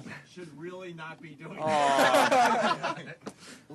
E-Rock. Oh, Get a Master body Pole. bag! Yeah, Johnny! Can I move this out of the way? My fingers We're doing Karate Kid lines. Yeah, just one. No, you got to leave that metal thing there. Just use one hand. One hand. 2 fingers. 2 fingers. One hand. 2 fingers. Two fingers on one hand, Poe. One Like hand. this. Yeah, like that. There you go. Like you're jabbing someone's eyes. Yeah, you go. They're fucking with us. Oos. Yeah. He didn't yell, but he I gotta certainly be jumped. honest, he just snapped his arm down. It was an irritant. It's like a fly to him. Oh, Master Poe. That was our security guy. That's good. That was our security guy there, who was just a raving lunatic. he had no business being the security guy. Oh, great. He would practice, like during the show, he'd practice. He was doing katas. Nunchucks and fucking shit. It was so ridiculous. And then whenever he would come in, we would play, "You're the best around." But it was all good until he got caught in a parking lot. Wait, what happened? I'm fucking the listeners. Oh, I thought he beat at somebody F.H. up. Riley's. No. Well, he did. He kind of jumped on some guy on the walkover that was yelling stern shit and stuff, and he got a little overzealous. That actually got Keith involved in the security aspect of XM and stuff. But, oh, my God. Yep. Just, he was out of his fucking mind. He would because everybody that showed up, oh, is this it? Wow. Have a nice one getting your ass handed to you. You put your hands on Ben, did you? You put your hands on Ben, you fucking faggot. How does that feel? Feels good now, faggot, doesn't it? Oh, this could get me fired. Say I'm sorry. Sorry. Yeah, you better be. Asshole. Reddit loves this clip. So if he gets right in his face. You face. get your ass handed to you, fuckhead. Good job, douchebag. Good job. Good job. Are you talking to Poe or the guy? I don't know. Either one. Yeah, that was the thrilling moment. He took someone down and then got fired. I don't think they liked that he did that. I'm surprised. Yeah, you can't do that. Yeah, just because the guy's yelling. You push him away. You do something. But I think he did something. He smacked Ben in the head or something. Keith, have some insight on this one? The man wasn't even licensed as a security guard. No. He was just a guy who he had naked pictures of somebody's wife at XM, so they hired him. And he just dropped that guy on the street. It's just like he had no credentials. He wasn't licensed, bonded, insured. And he just dropped that guy. And then a friend of mine had to come over from the police department and smooth the whole fucking thing over. I could have sued everyone. Oh, yeah. It would have been really bad. Did he have a black belt? Well, yes, that was his qualifications. He had a black belt. I have a black belt in karate. Yeah, faux leather. Yeah. Oh, he used to when people would come out like guests or people that wanted to hang out for the show or whatnot, they'd come in and they'd have to give their license. Poe would sometimes keep the license and write down the address and everything, or just steal the license. And if they didn't remember, he would go to their house. You forgot your license. Perhaps. Well, only dick. certain visitors. Yes. Really? Yeah, chicks. Never kept my license. No, none of that. Wait, but also, too, when Ben was laid off or fired and became a raging alcoholic, right? Ben had some issues. Whatever happened to him? He's doing great. He's fucking, where is he, Boston? Nah, he's floating around the city Is he still. Still around the city? Yeah, he texts me every once in a while. Oh, yeah. We hear from Ben every so What's often. he do for a living? He's a philanthropist. Oh, at a drugstore? What is that, a blood doctor? He was a DJ for a while. Yeah. Had a couple bars and he's stuff. from a very well-to-do family. Yeah. Yeah, I remember he used to stop in the comedy clubs. Yeah. He's, dude, I know them all. Where's Tom Brady? Dude, Tom Brady. I'm going to hang out with Tom tonight. Ben was fucking load of laughs. Him and Psycho Mark. Yeah. I think it was about 6 months ago. My stepdaughter had a trip up to Boston with her school, so I reached out to Ben, and Ben took care of them at every single bar. But then they went to the bowling alley, and he was insistent that the Gronk was going to show up because he texted him. So my stepdaughter and her friends weren't allowed to leave because they had to meet the Gronk at the bowling alley. Dude, the Gronk is going to be here. Yeah, he never showed up, by the way. At the bowling alley. The Gronk never showed? No. Motherfucker. I remember the one guy that used to come in. I remember he put diapers on and drank. Paul or some drank a. No Filter Paul. He's still around. He fucking lost a fuckload of weight. He asked me to do his podcast. I go, come on, he said, I'm his friend. I go, no, I'm not doing it. I'm not your friend. I'm not doing your dumb podcast. The guy that shit into diapers, that was your fucking claim to fame. Yeah, we gave him some kind of like industrial grade laxative. That's what you take me for a colonoscopy. That clear soda, that you drink, the bottle. Yeah. And then within like an hour or something like that, it starts flushing your system out. And we gave him that. 2 of them. As he drank it at CBS. And then he had to walk the street in the diaper. In the diaper, of course. To XM, and then we had the papers and stuff laid out on the floor like you were training a dog. And then all of a sudden he was just to stand there and start going, let us know when he had to go. So you continue the show. Then all of a sudden he started freaking out because he had no warning. It just started happening. Just fell out of him. Yeah. His shit was... But that was the XM studio. And that... Once we had to go over to the Sirius studios when the merger happened, that all ended. Yeah. That was it. It was done. We didn't have the audience anymore. And the audience, we had gotten, Big A and Bobo and everybody from, look at this. There's, oh, Jesus. Picture of pure health. It's fucking weird to see who was along for the... There's Ben. I know. It's rolling. Hold on, we're going to Starbucks because Rich Boss is doing comedy. He's walking down the street, 57th Street, Midtown Manhattan, wearing a diaper. Wearing a diaper. Here's our newsstand guy. He loves us. Sir, what do you This is think where of this guy? Jimmy would buy copies of Black Inches. Yeah, that's where he introduced Joe Rogan to it. Yeah, he'd buy gay black porno. He drank some of that stuff that makes Some kind of fraternity thing. I don't know.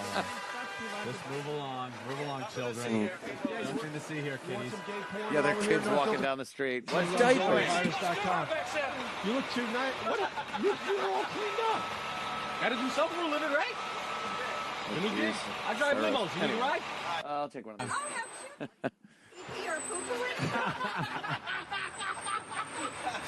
Where's him taking the dump? I think this is just the street video. Yeah, this is just the walkover. Oh, God. Oh, there you go. Disaster. Diaper. I didn't know what. You're from England. I didn't know what was going to hang out of it when I saw it. Hang out with it. Oh, God. Yeah. Holy shit, that was disgusting.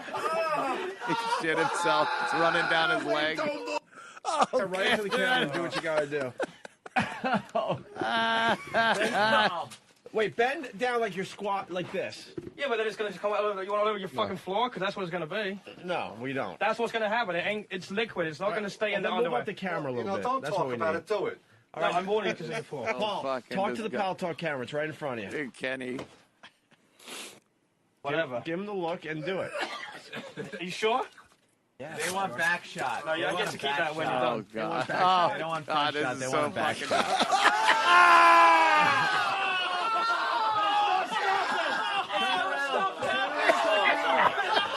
He's stepping in it.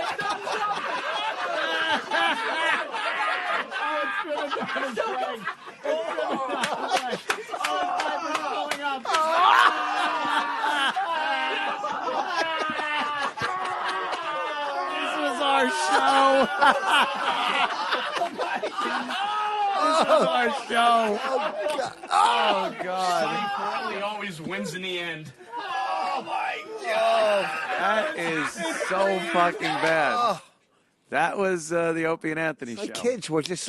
I can't. It's so funny. Look at it. It is. It's hilariously funny. It's something like, but you really, I don't know. You just can't do it anymore. Tell me about really? this show you do. I don't know, Grandma. I don't know. how to Yeah, explain that was it. always fun, too. What'd you do on the show? What's your show about? Well, that Englishman will green liquid shit himself. I think Bobby threw up during Two Girls in a Cup.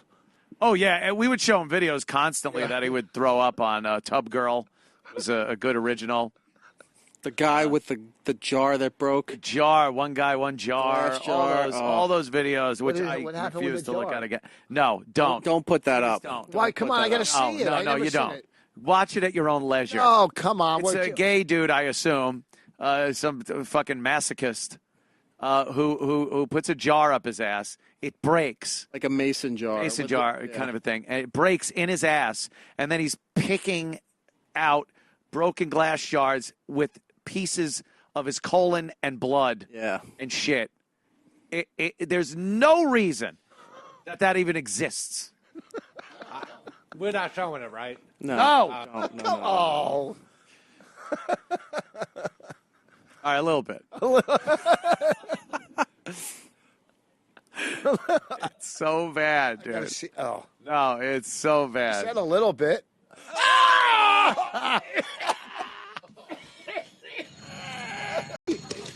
This is where. This is. Oh. Oh, what? Is that all the glasses? I flash it on a little. Oh, God. It's like The Shining. It just quickly flashes The on. elevator like, coming out of the blood. like The blood coming out of the elevator. Yeah. I want to see the blood in the rectum. Let Voss see it, and then that's it. Oh, God. Did you see that?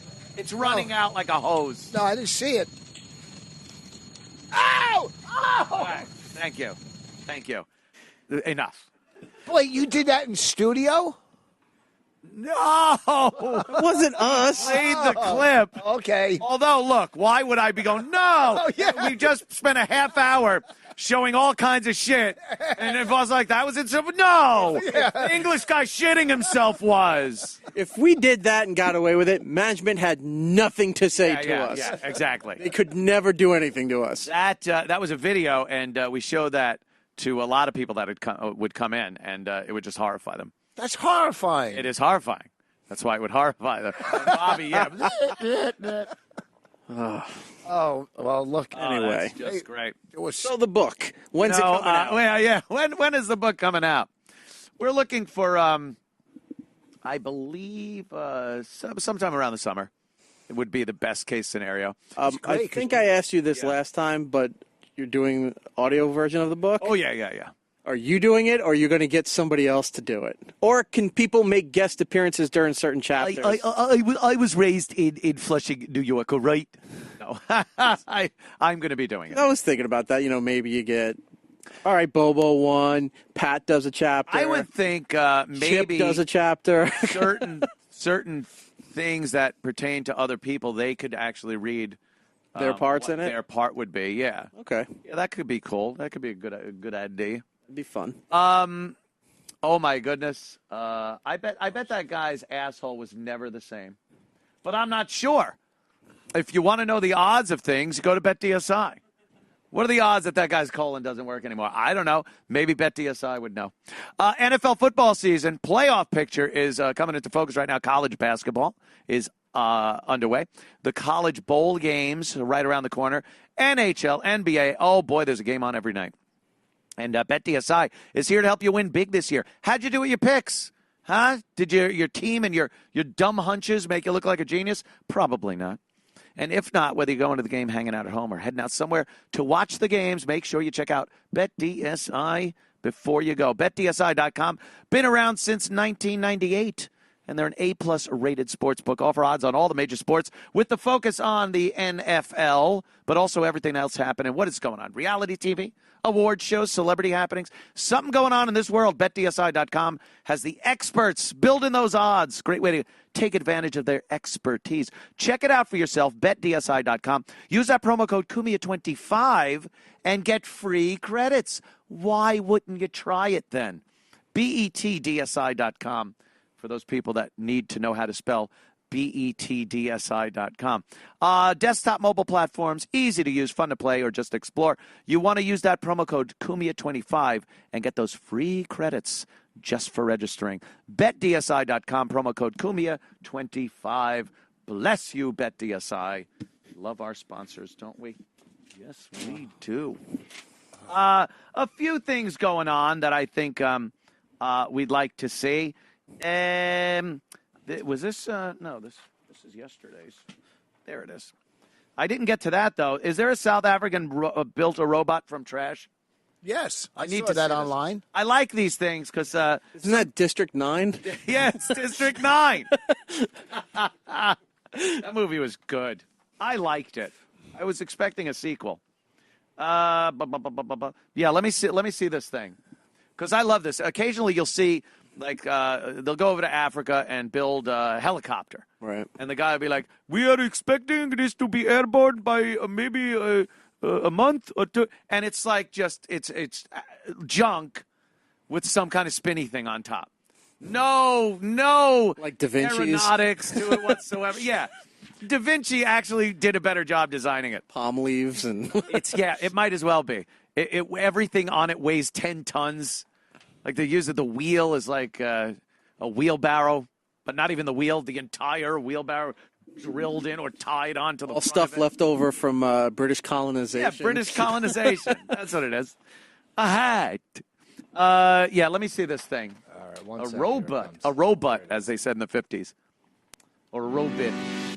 Meet Mpo. Hi, my name is Mpo. I made this robot from scratch. As I was walking down the street in Soweto, South Africa's largest township, I saw Mpo operating a robot that he built himself. He would touch one of 7 levers, and the robot would go up and down. It would even lift things and move them. The robot is made of discarded materials, like the battery of an elevator and the motor of a drill machine. And this took me 2 weeks to build. This is a genius product built by a 20-year-old kid with very little support. I'm the only one who's working out of family of 4.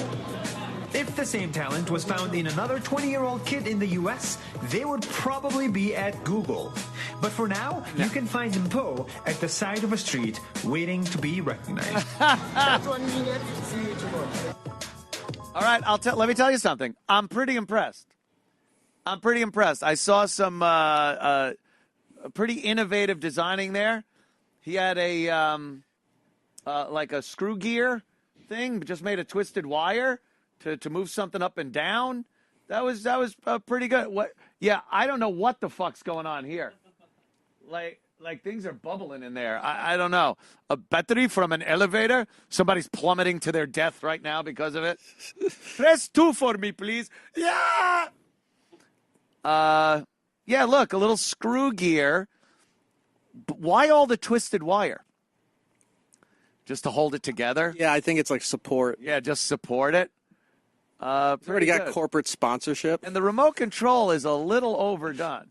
Can't you put that in a box or something? You think Coca-Cola would send them some money? Look at right? That. I mean, look at that. Well, some kind of grant for school. Yes. I mean, look at that. Why all the wires twisted around it? And Mpo. My name is Mpo. Look how much it's lifting. It's lifting a little cardboard box. Do you think he's using it to snatch like purses and wallets? He probably has a little thing out there to, put money in. Somebody's walking by with a bunch of bags, and the thing just grabs out.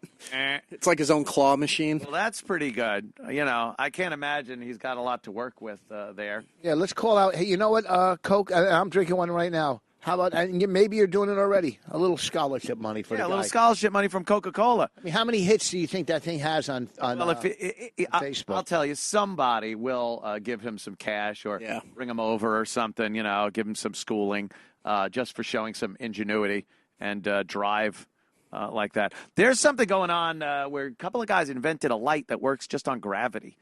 Like there's people that have to work by candlelight and torches, or they burn like cow dung or something so the kids could read at night.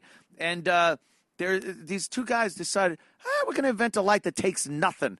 Like literally no batteries, no nothing. You take a sack, put rocks in it, and like a clock where you put a weight, counterweight. All you got to do is every 20 minutes, you got to pull the thing and get the rocks back up. And as gravity pulls it down, that's a power source. And it turns the fucking light on, which is genius. Everyone in the world should have light now. On this chain, which all right, slowly look, turns one of they these made it sprockets like down out of a good. That, of course, turns the whole bicycle wheel. It's actually Wheels a on a thing, rim an acts as a invention. big- This is like an episode of Mr. Wizard. I love shit like this because it's amazing to think like anytime you lift anything, right? You are storing the energy in that item. So whatever energy it takes you, like energy doesn't just go away. It's fucking there. It just changes form. So if you take a big rock and you lift it up, all that energy you use, which is calories, heat is generated from the food you eat, all the things, that energy goes into the rock. And when you put it somewhere, it's stored there. Whatever energy came out of you is now in the rock. So when you push the rock off and it hits the ground, it makes an impact. That energy that was in you now is placed into whatever force that rock is exerting on something. So it's being transferred from you picking it up into actually making light, which is amazing to me. that you could take the energy in your body and turn it into fucking light through a few steps. Somebody watched Mr. Body growing up. I love this stuff. Science to me was the king of everything. And if you ever, this is probably past your time, but did you ever see any episodes of Mr. Wizard? Oh, yeah. I watched Nickelodeon, Mr. Wizard. Right? Look, the great thing I did watch Nickelodeon a lot. Well, with your girlfriend? My girlfriend? My girlfriend was Clarissa. She grew up on Long Island. I know, she did. She actually still looks good. She lost weight, which is good. She's a shill for Walmart now. Oh, is she? Yeah, last year she was doing one of those Christmas specials. Melissa Joan Hart. And it was commercial free, sponsored by Walmart. But in between the stories, all of a sudden she'd go to the dining room and the dinner was set up with all the stuff that was low priced at Walmart. You know, that's great. She is the queen of white trash. But the Mr. Wizard show is one of the only shows that it's somebody dealing with kids where it wasn't questionable. Very nice. It wasn't. No. Oh, boy, do you get crossed wires. I love it. She stuck a jar in her ass? Oh, is that her? Yeah, that from... She had a Maxim spread. Everyone was in Maxim. He was the only one that had a kids show where he would deal with kids that wasn't questionable about their intent of working with children. Right. He hated kids. He yelled at them. He yelled at them when they would get something wrong. He'd just either look at them or be really obnoxious to them. There's a montage on online. Yeah. Pop that up. Of Mr. Wizard just going, no, that's wrong. And what are you doing? You know, he's mad because everything happened in his house or in his garage, and he's pissed that the kids are there. Yeah. See those 2 pins, Stacy? Yes. Well, today I'm going to stick them in you. Look at all the paper you wasted. You count that as a fold? That's enough. Okay. Because I already see that it's not random. Don't jump to conclusions. Why isn't it random? I told you to write down random numbers. What do you mean, not exactly? Can you see it or can't you?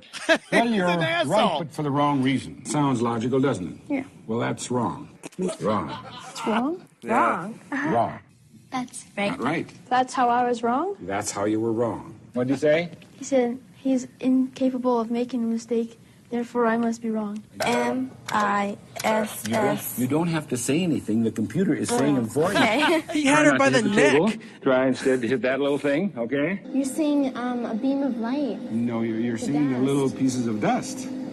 Well, you call them fingers, I'll call them propellers. You have to make show is the best. Than that, obviously. Haven't you ever seen a sliced banana before?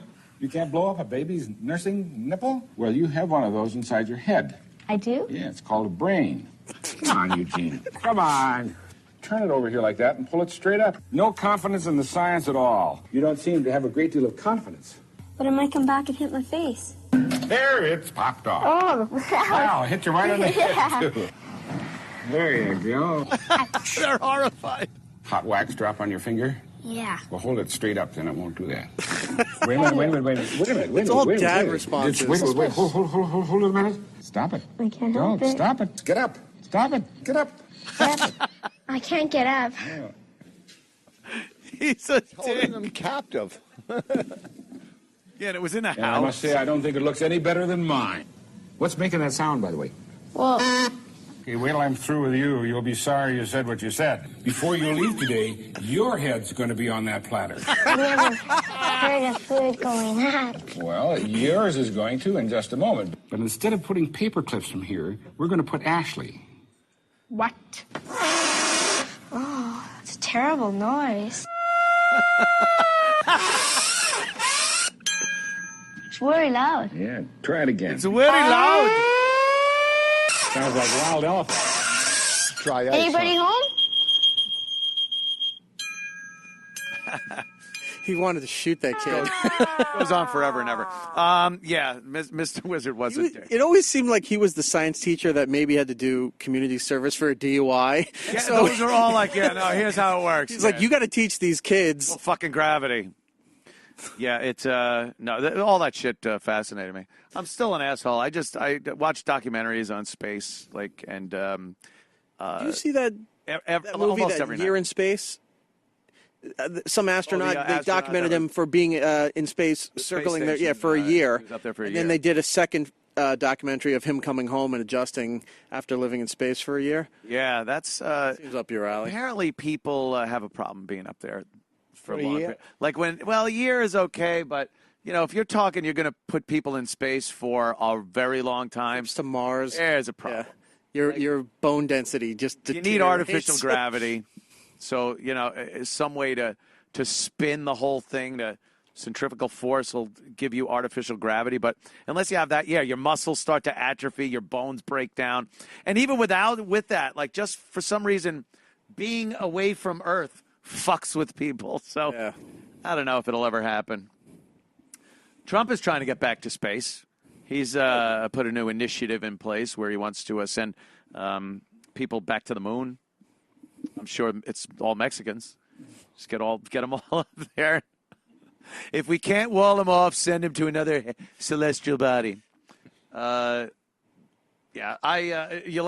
like Trump? I do and I don't. Like I think that's everything. I'm a fan of his public persona because it's just Hilarious. just a fucking carny show the entire time. Yeah. But then when they're trying to pass certain initiatives, you're like, all right, now it's reality's kicking in. It's like, I can't like him for something. I don't understand this tax thing. Yeah, the tax. Other than I know that, all right, you get a little bit, but then you lose all these deductions, and it's so damn complicated. I'm going to pay more on my taxes with this whole thing because I live in New York. But here's my take on it. Like, whenever the Democrats were saying, your fair share, you're not paying your fair share, this, that, the other thing. If I know my tax money will go to something that Donald Trump or other people that actually have this want to make the country better, like, I'm good with that. I don't want to pay any taxes. I just hated that it was all going to these programs that do nothing to better the country. Right. So if I got to pay a little more in tax, but I know it's going to infrastructure or maybe even a new space program or something that is beneficial to the greater good of the country, I'm okay with that. I don't want it going to midnight basketball. I'd rather midnight Free basketball college pay for for more everybody. fucking cops. Yeah. Like that's what I couldn't stand, is that my money was being wasted. Now if this tax program actually makes it better for a lot of the middle class, a lot of the middle America, and helps the country as a whole, it'll eventually wind up helping me in some way. Right. So I'm willing to, drop an extra dime. But just obviously to be the opposite, and I'll use that as an example. Yeah. Midnight basketball. Let's just say that, for instance. And I'm not into all these social programs, but that keeps kids off the streets. That's less crime. So you're going to bet in the long run. I don't think it does. No, the court Studies show it systems. does. Huh?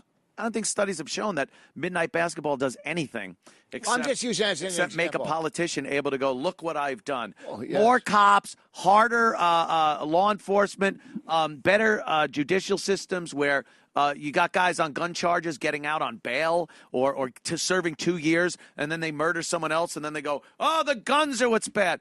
They'll fix the fucking problems that are in place already and the laws that are in place, make it give the cops more latitude to enforce the laws, and fuck the midnight basketball. Yeah, but don't you think part of the problem is that these kids have no structure or anything to do? Of course, that's a cultural, social program or problem that we're not even allowed to address. Well, you don't think there good should luck be fixing any that. social programs, you're saying? Not any. Well, There are a few, but the ridiculous ones, if we're not allowed to even speak of some of the issues facing inner city youth, how then can we even go fixing? If doling out a politician some cash is going to fix a problem I'm not even allowed to talk about, get the fuck out of here. Never going to happen. There's a family structure problem in the urban communities that aren't being addressed or fixed. And if you do address them, you're a piece of shit, part of the problem, racist, blah, blah, blah. I don't look.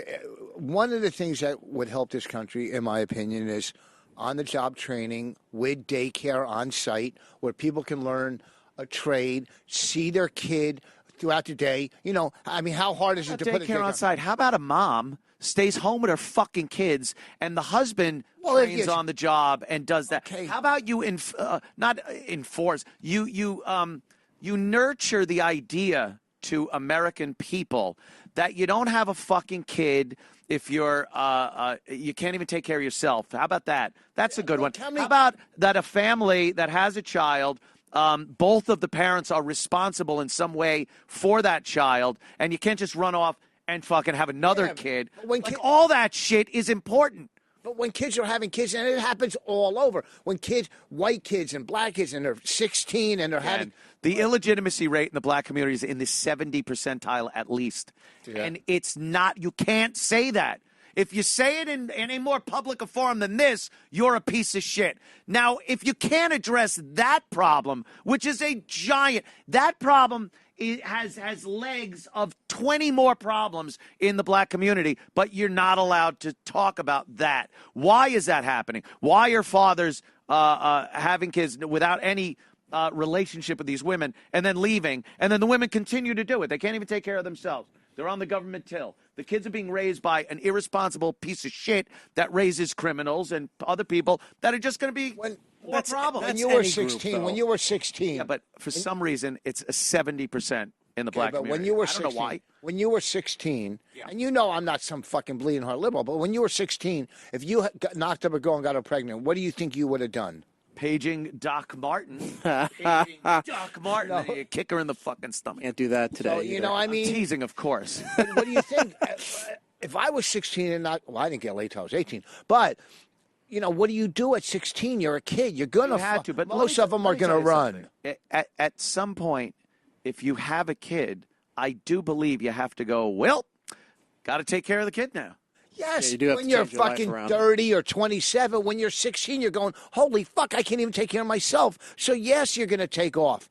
Most of them. Well, if the illegitimacy rate was amongst 16-year-olds, I would maybe give your idea some credence there. But the fact of the matter is this is happening with women in their 20s, 30s, even 40s are having kids out of wedlock, multiple kids that are all on the government till. And it's a burden on every fucking thing and person in this country. So on the job training with daycare there would help with.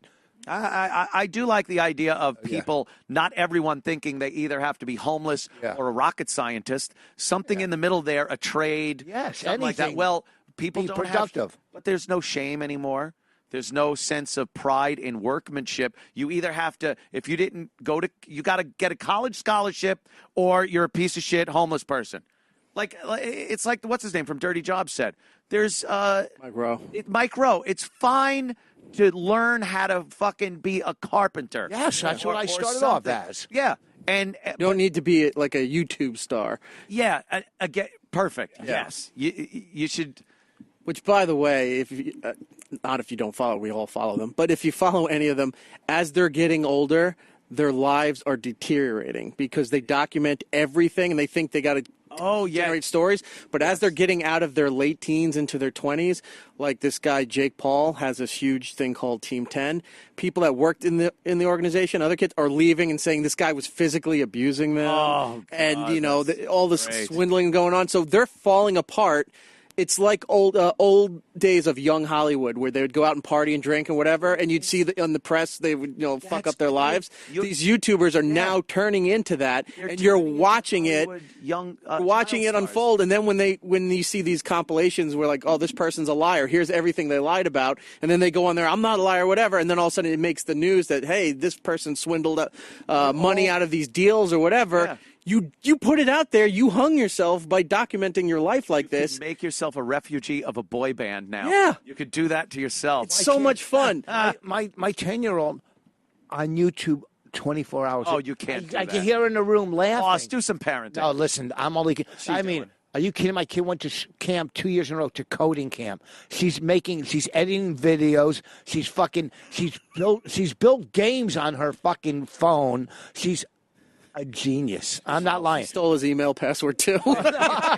Dad, again. But no, and she reads music, plays violin, piano. She's hilarious at the comedy clubs and stuff. Yeah. So tell your wife, your wife Bonnie will say, hey, what are you doing? She's like, go fuck yourself. No, not like that. I swear.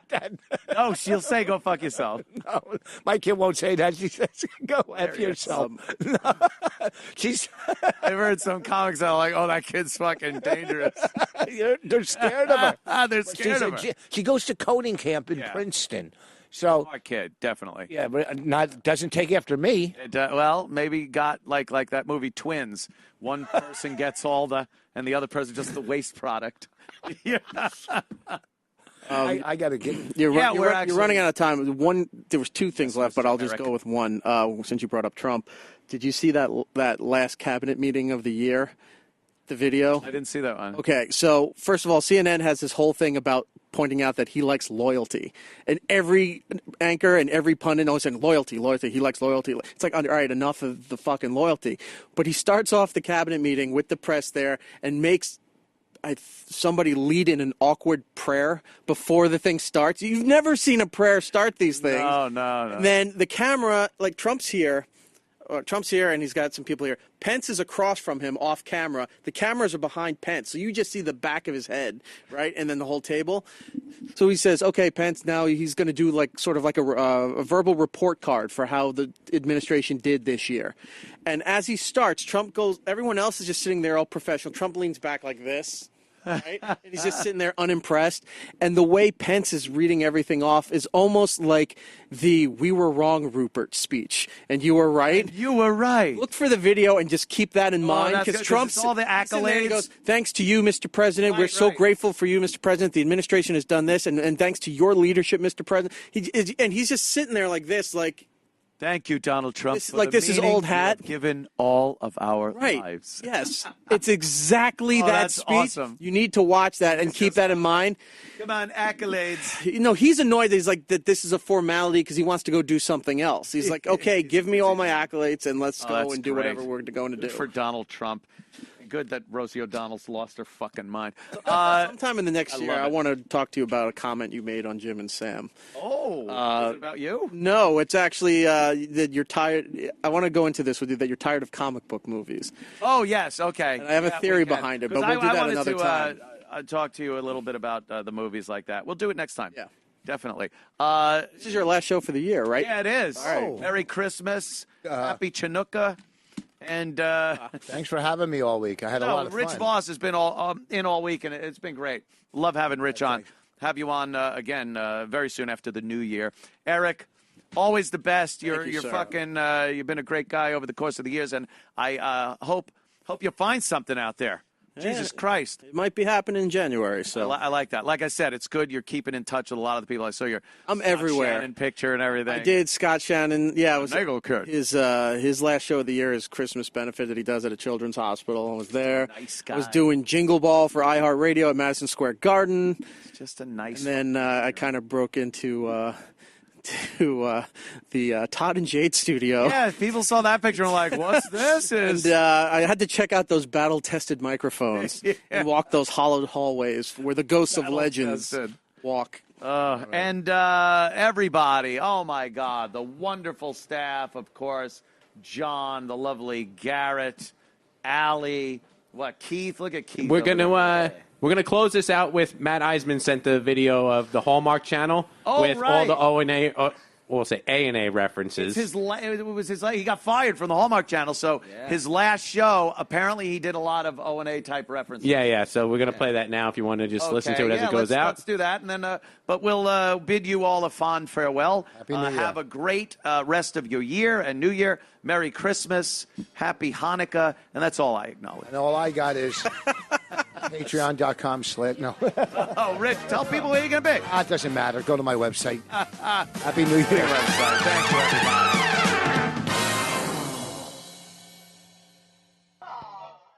YouTube, Bridget. Welcome back, everyone.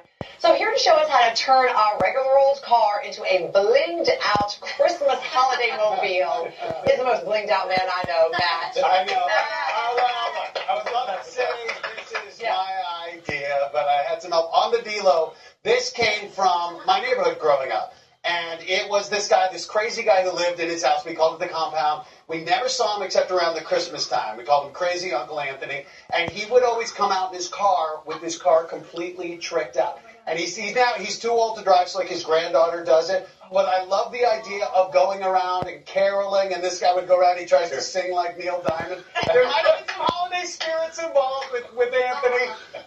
But I love the way it captured the Christmas spirit in the neighborhood, so this inspired me. So what's the general rules when one approaches this concept? This actually is very serious. You can see this car is decked out. And we had an officer growing up, Officer Maresca, and everybody had a cop who was hard on them. Yes. And this guy, there are just some certain rules of the road. You want to be safe. So this car is not street worthy, particularly with these packages, but the main thing is lights.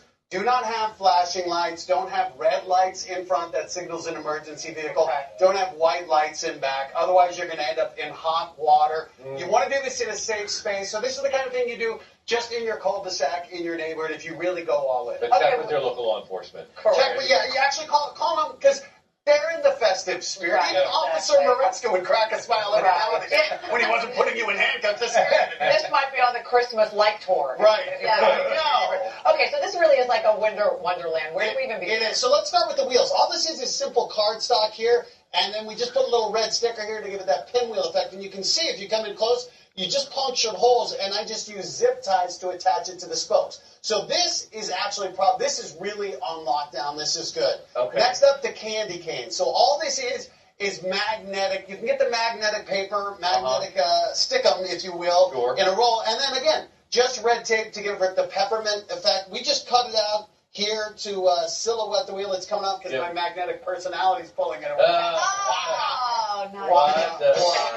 Let that be your welcome for my jokes. And then next up, and I asked my German sister-in-law, I believe they're called Vossrich.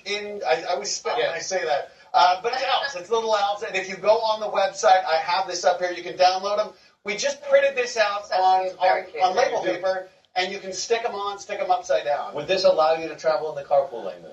Yeah. I'm not sure. But again, with these, one of the things to be careful of, we put them back here. Don't put them on the rear view mirror, again, for safety. Sure. The Vossrich are everywhere, as she said. Okay, the snow? The snow, so you can get this in massive rolls. This is about inch thick. Usually at Michael's or a Home Depot, they might even have it. This is just the snow. We use double stick tape. Now, one of the things up here, these are pool noodles that I've wrapped with tape. Because, if you have a pool, you got to get crazy. But take the noodles, put the tape on them, turn them into peppermint. I have a luggage rack. Okay, so that's why I was able to do a little bit more on top, because everything is zip tied to that for safety. Okay. And then finally, so look, like my mom saves every box possible in the house. Right, so you go to your mom's boxes, you pull out the ones you want, you just wrap them up there, hot glue together, linger longer up here, because I think this is the pièce de résistance. This is really great. Well, the lights are pretty awesome. Well, and let me bring you up to the front of the car and show you. The other part that I do believe is street worthy. Very beautiful. Now, if you have your Jaguar and you're doing 100, maybe not so much.